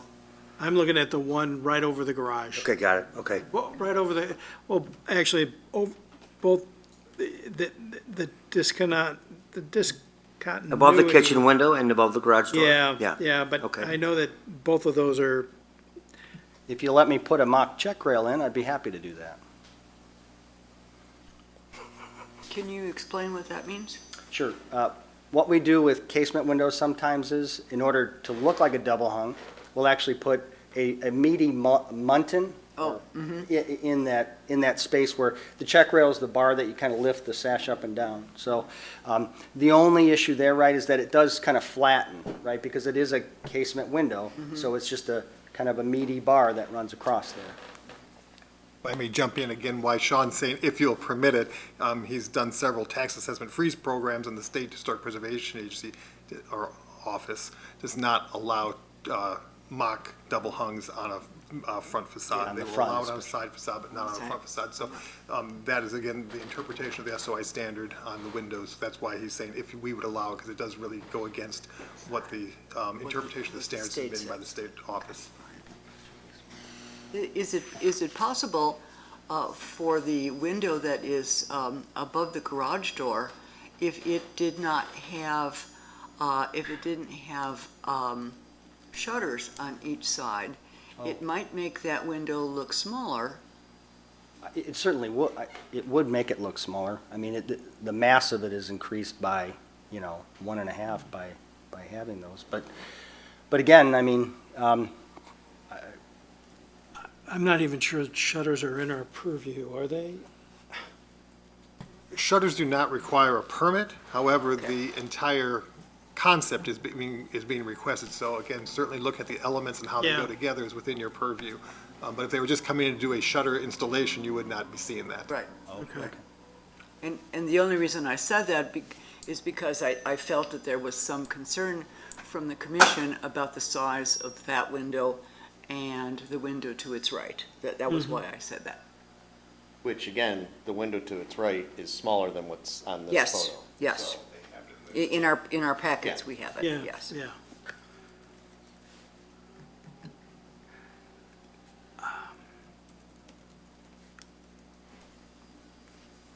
Sean, excuse me, can that window be made smaller and still meet the requirements?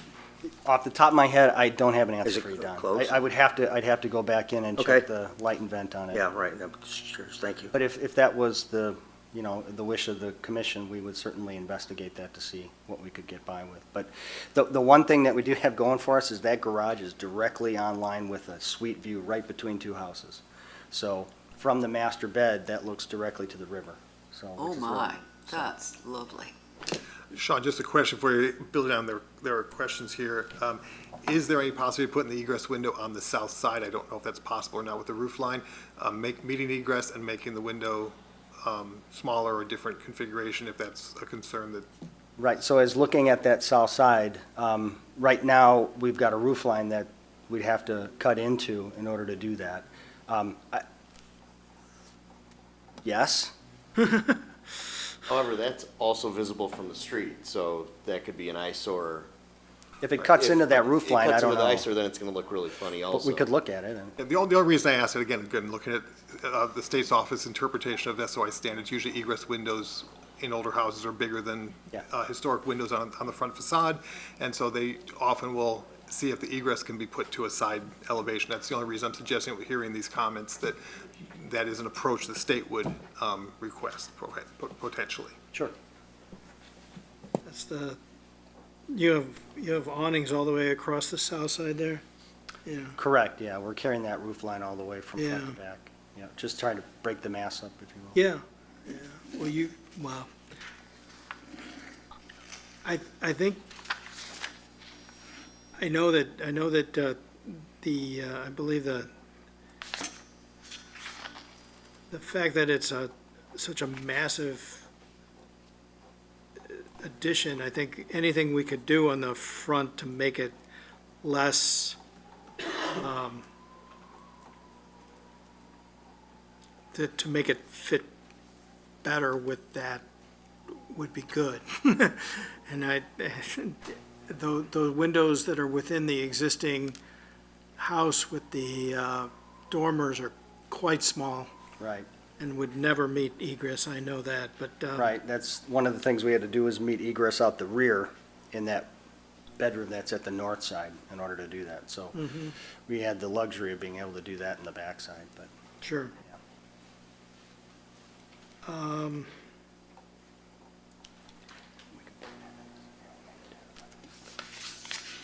Any other feedback, Don?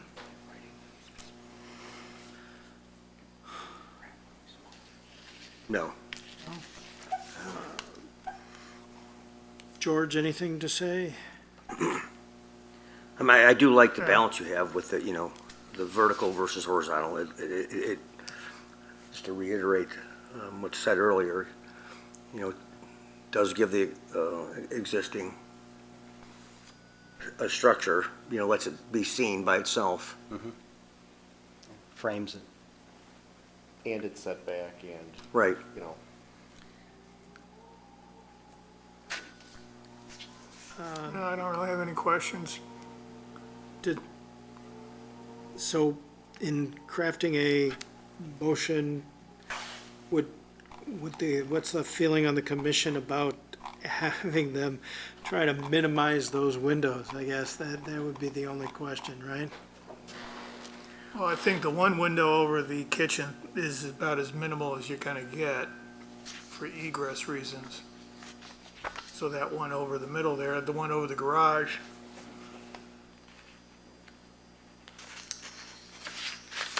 I'm not the architect, so Yeah, I know. I don't have an issue with it, you know, because it seems to match up in size with the other two on the front of the main house. Yeah, So you got it kind of little proportionate there, and also on the other window there, so they all kind of work. But, I get where, other commissioners are going. And that was my exact thought when I asked Sean. I said, we have these 3 windows in the front. Those are identical. Those are original windows on the bottom. At first, I wanted that same size up top, but it doesn't fit. And then this is still smaller by, I don't know exactly, maybe 10% at this point, 20%. But I wanted to mimic those on the first floor. Yeah, I'm looking at the So, blueprints here, yeah. so. Because at first we had like a double, we had We had a paired, paired looked really funny. That was too much.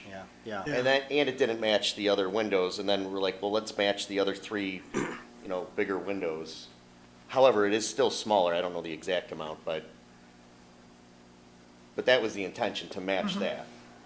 Have the light pattern match the Muntins and 4 over, or 8/8s.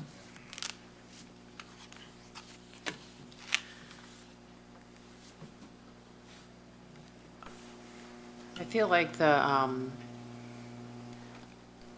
don't know, because it is an elevation that's flat and not showing how things are, receding and moving forward, I don't know that its significance is there when you consider that original house is, how much further in front of it is it again? Depends on which side, but. On the about- left side. About 6.5 on the right, and then about almost 5 on the left, but then the garage comes forward about a foot.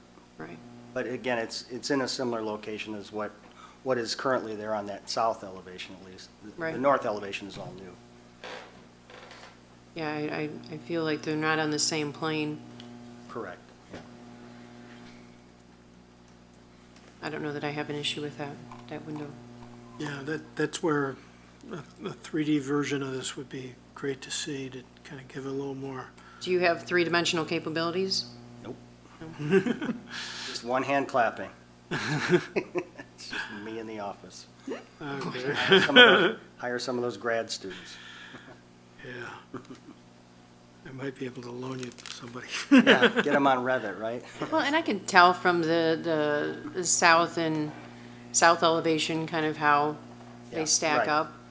It's not like I can't see. Yeah. Yeah. Well, do we want to put together a motion to approve this then? Is there any, do we, I guess that, I don't have any issues with how it's been presented. Caroline, do you have any- Congratulations. You're the mover. Okay?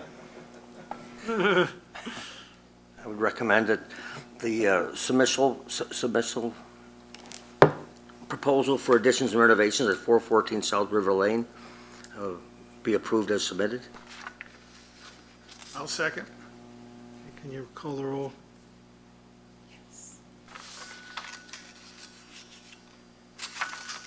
Zellner, Aye. Hartman, Aye. McManus, Aye. George, Solomon, aye. And Zinke. Zinke, Aye. Motion passes. Thank you. Thank you. Thank you.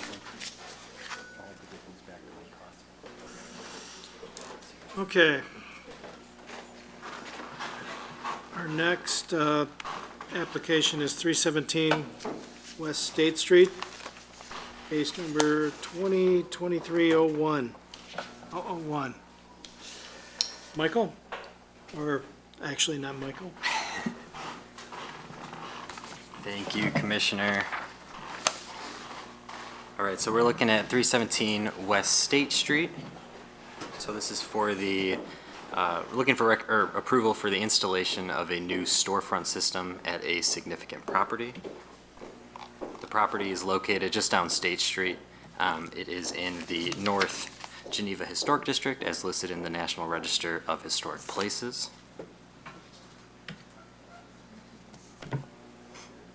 So this is the original Fargo Theater building, so it's a significant property in the local Geneva Historic District.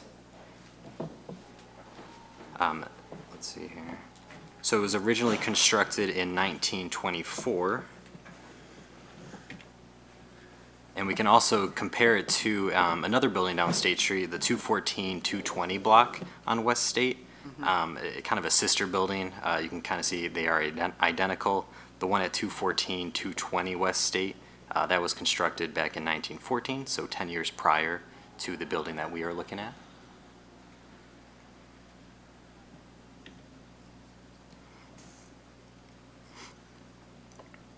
So here are just a couple of examples of the original storefront systems in place at these two buildings.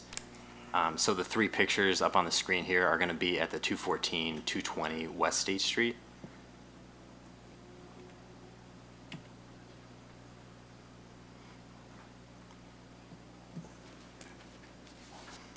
Now, the storefront in question was originally remodeled back around in the late 1940s, probably around 1946 to 1947. It was remodeled for Les Foyers back in 1947. We can kind of see the paneling there was also done in addition to the storefront.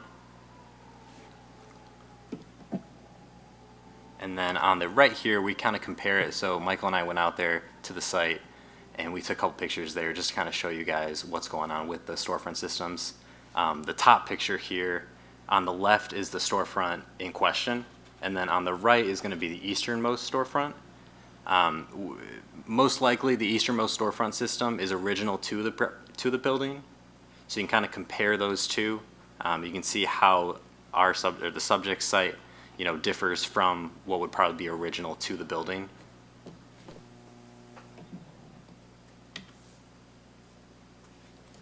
Additionally, other storefronts on the building facade have also been updated over the years. The three storefronts to the west of 317 West State have all been updated.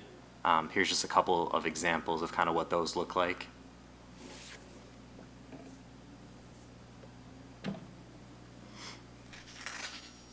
So these are a couple pictures from 317. We can kind of see the existing conditions. We can see some deterioration going on, specifically at the sill of the window storefront. You can kind of see, missing some pieces and definitely run down.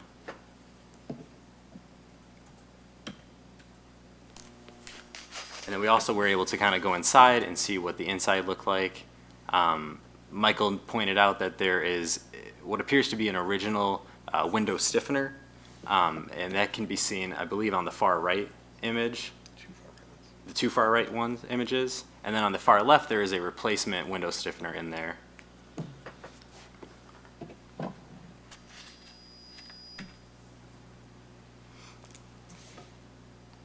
Let's see, and I believe we can have the applicants come on up and discuss the project further.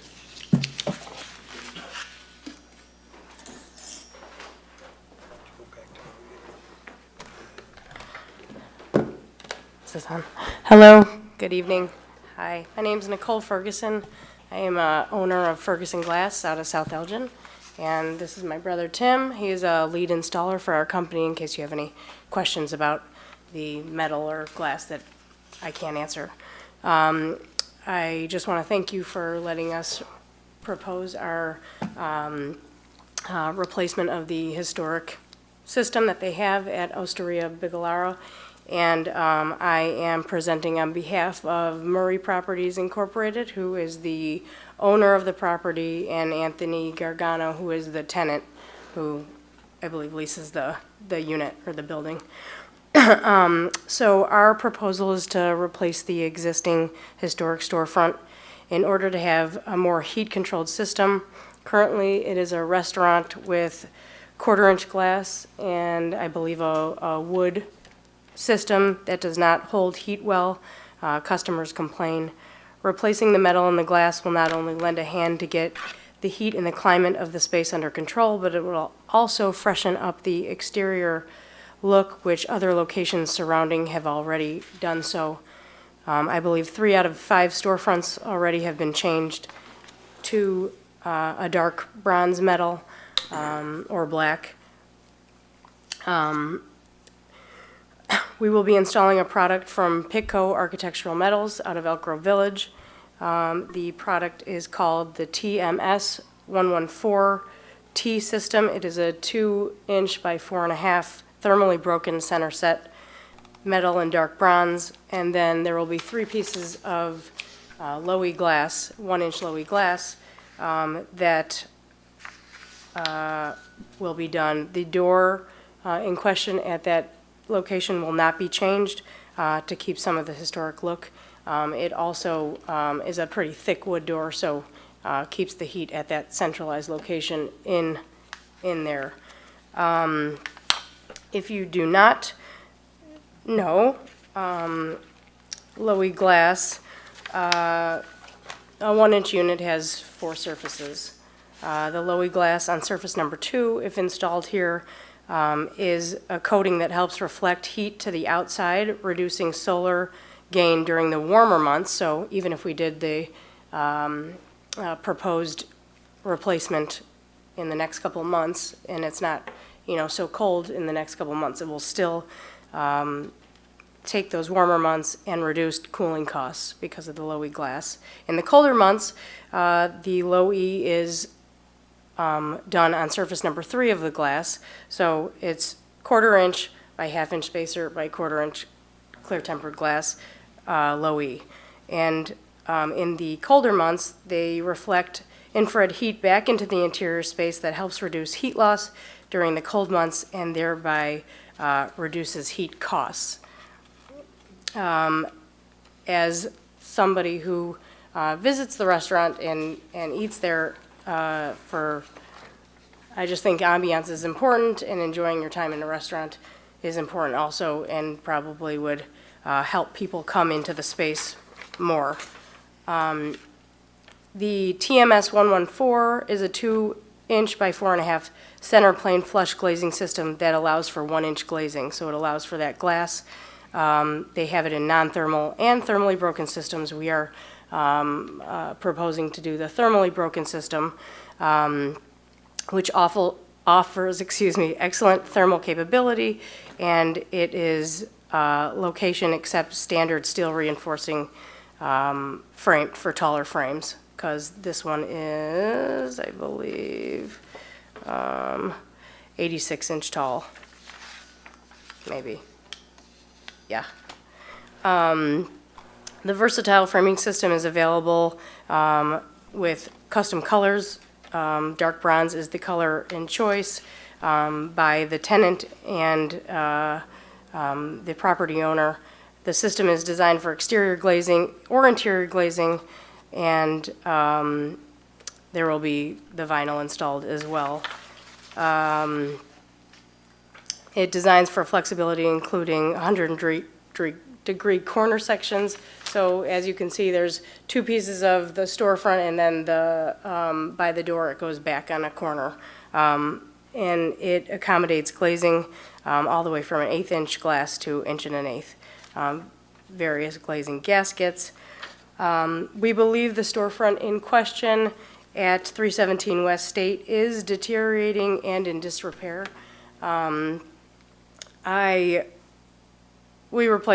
We do new construction and replace storefronts all over the Chicagoland area, and we believe that this would make the storefront and the exterior a fresh look and be very cost-effective to the tenant, providing more people to come in. The cost of the proposed project, I don't know if that's important to you. So the cost is around $7,000, $6,705. And I think that's it from me. If you have any questions, we'd be happy to answer them. Great, thank you. I do have one question is, you said that the system is 2 inches, got a 2-inch profile, and I see the pictures of that would match up with the one that's adjacent to it, basically. They look like they got a 2.5-inch system or something like that, which I think that the only question I have is there any, that's just a standard box, like standard storefront system? It doesn't have any kind of relief or anything in it at all? Say your name. Correct. I'm Tim Ferguson. Okay. But yeah, correct, yes. Yeah. Is there any, End of the brick, right? Which is an extra half inch. Measuring from the end of the brick is an extra half inch, so that profile is probably closer to 2. yeah, I think it's about a 2, because there's probably Okay. a Yeah, shim there's a little space, bit of a shim space in there. shim space in there and that sort of thing. Yeah, allowing for expansion. Yeah, yeah, yeah. And that, you're basically matching what's going on in the other 3 tenants down the way, right? Correct, correct. And they don't want to get rid of the whole, historical concept of it. They want to keep the door, and I think there's actually another side light right next to that they're going to keep as well, because it's all kind of uniformed into each other. We're just taking care of, I don't know, be about 75–80% of the storefront, just to make it more efficient for them.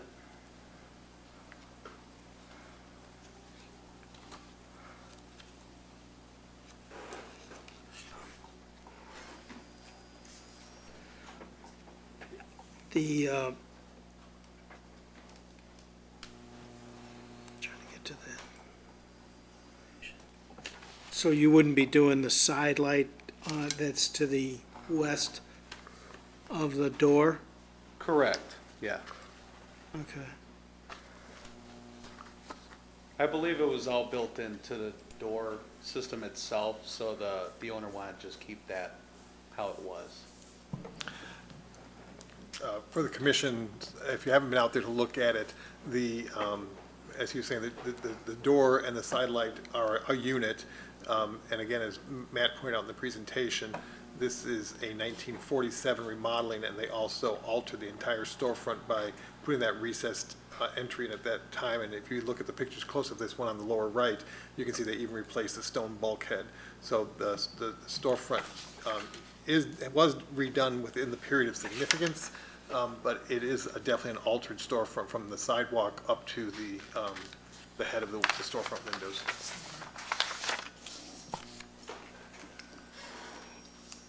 Is there a reason why you are not dealing with the door and with the glass to the left of the door? Like I was stating, the owner of the establishment wanted to keep some of the historical value concept of the storefront itself, and he just wanted to replace some of it. I see, okay. What about the color of the glass? The color of the glass is low E. It's. Has a tint to it. Oh, I'm sorry.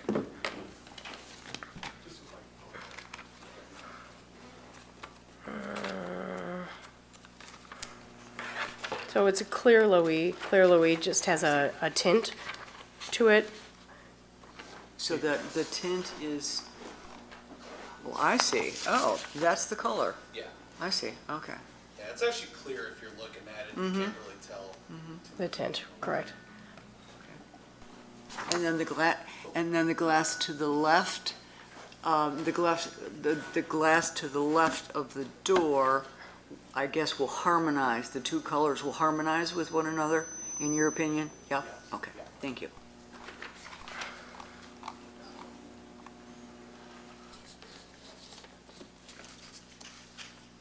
Okay, I have no more questions. I'm good. Yeah, going from quarter-inch glass to insulated glass should help quite a bit. And they're, it's not the first, they're not the first one to the party here. Number 4. It's actually the original storefront that's gonna look out of place. Is the water bar still has an original storefront on it? But that's the original, right? Yes, from all indications, the 315 storefront has the original storefront from the time of construction in 1925. And that, there used to be a bakery in there. Correct. Is that right?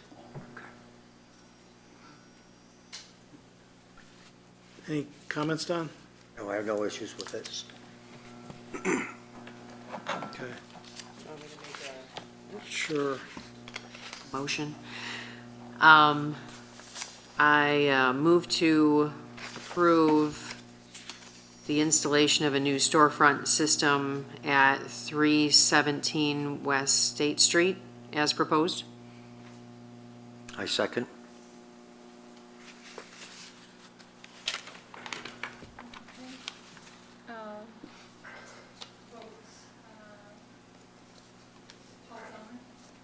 Aye. Aye. Aye. I'm sorry, saying it. Solomon. Solomon Yes. Aye. and Zinke. Aye.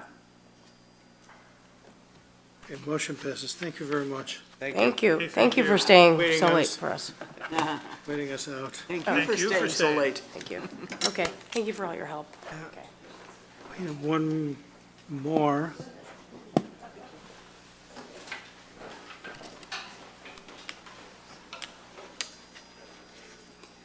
Do we have somebody from 120 North State Second? I don't see anybody left. Have they left? Are we going to, what's our procedure for that, Michael?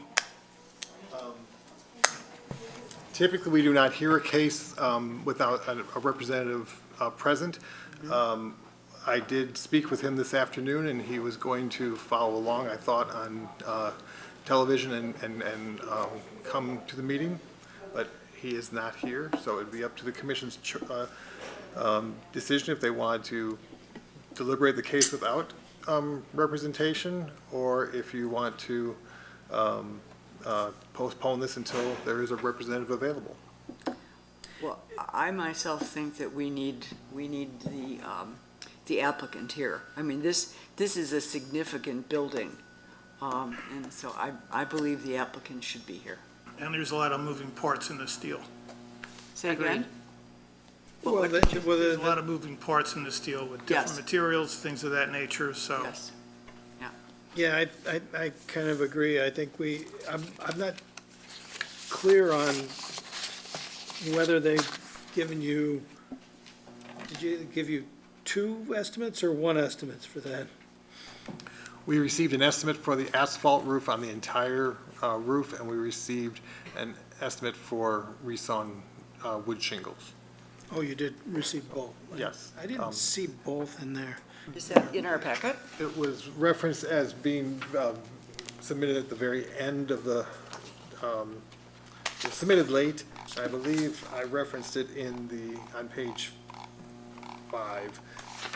Their estimate for the wood shingles was $35,750. And I know there's a lot of numbers in that paragraph, so it may have gotten lost. But again, if the commission is more comfortable having the owner or a representative here, you can certainly table this case until the date certain, which I would recommend being the February meeting. But if you want to table it to March, that's fine too. I think we should just table it to February. I don't think that, Yeah, I think just to that, keep it moving. just keep it moving, and we don't want to slow them down any farther, but they should really be here to defend their case. So then a motion would be in order to table the case. Okay. I motion to table the case regarding the proposal for 120? 120 North Second Street. I'll second that. Okay. All in favor, or call the roll? Zelman, Aye. Hartman, Aye. Manis, Aye. Solomon, Aye. Zinke. Aye, Motion passes. We are tabled till February. February. Okay. Okay, the next on our agenda is Secretary's report. A very brief report this evening. I hope that all of you received a notice about the Landmarks Illinois Suburban Preservation Alliance meeting this Saturday. All of your emails have been passed on to Landmarks Illinois, so I hope that you've been receiving emails. But the Suburban Preservation Alliance is a informal group that Landmarks Illinois sponsors of all suburban preservationists, whether they're commissioners or local advocates or what have you. They sponsor about 4 meetings a year in the suburbs. This month is a Zoom meeting. It's Saturday, January 21st. From 9 a.m. to 11 a.m., I believe, are the hours. I'm getting a reassurance.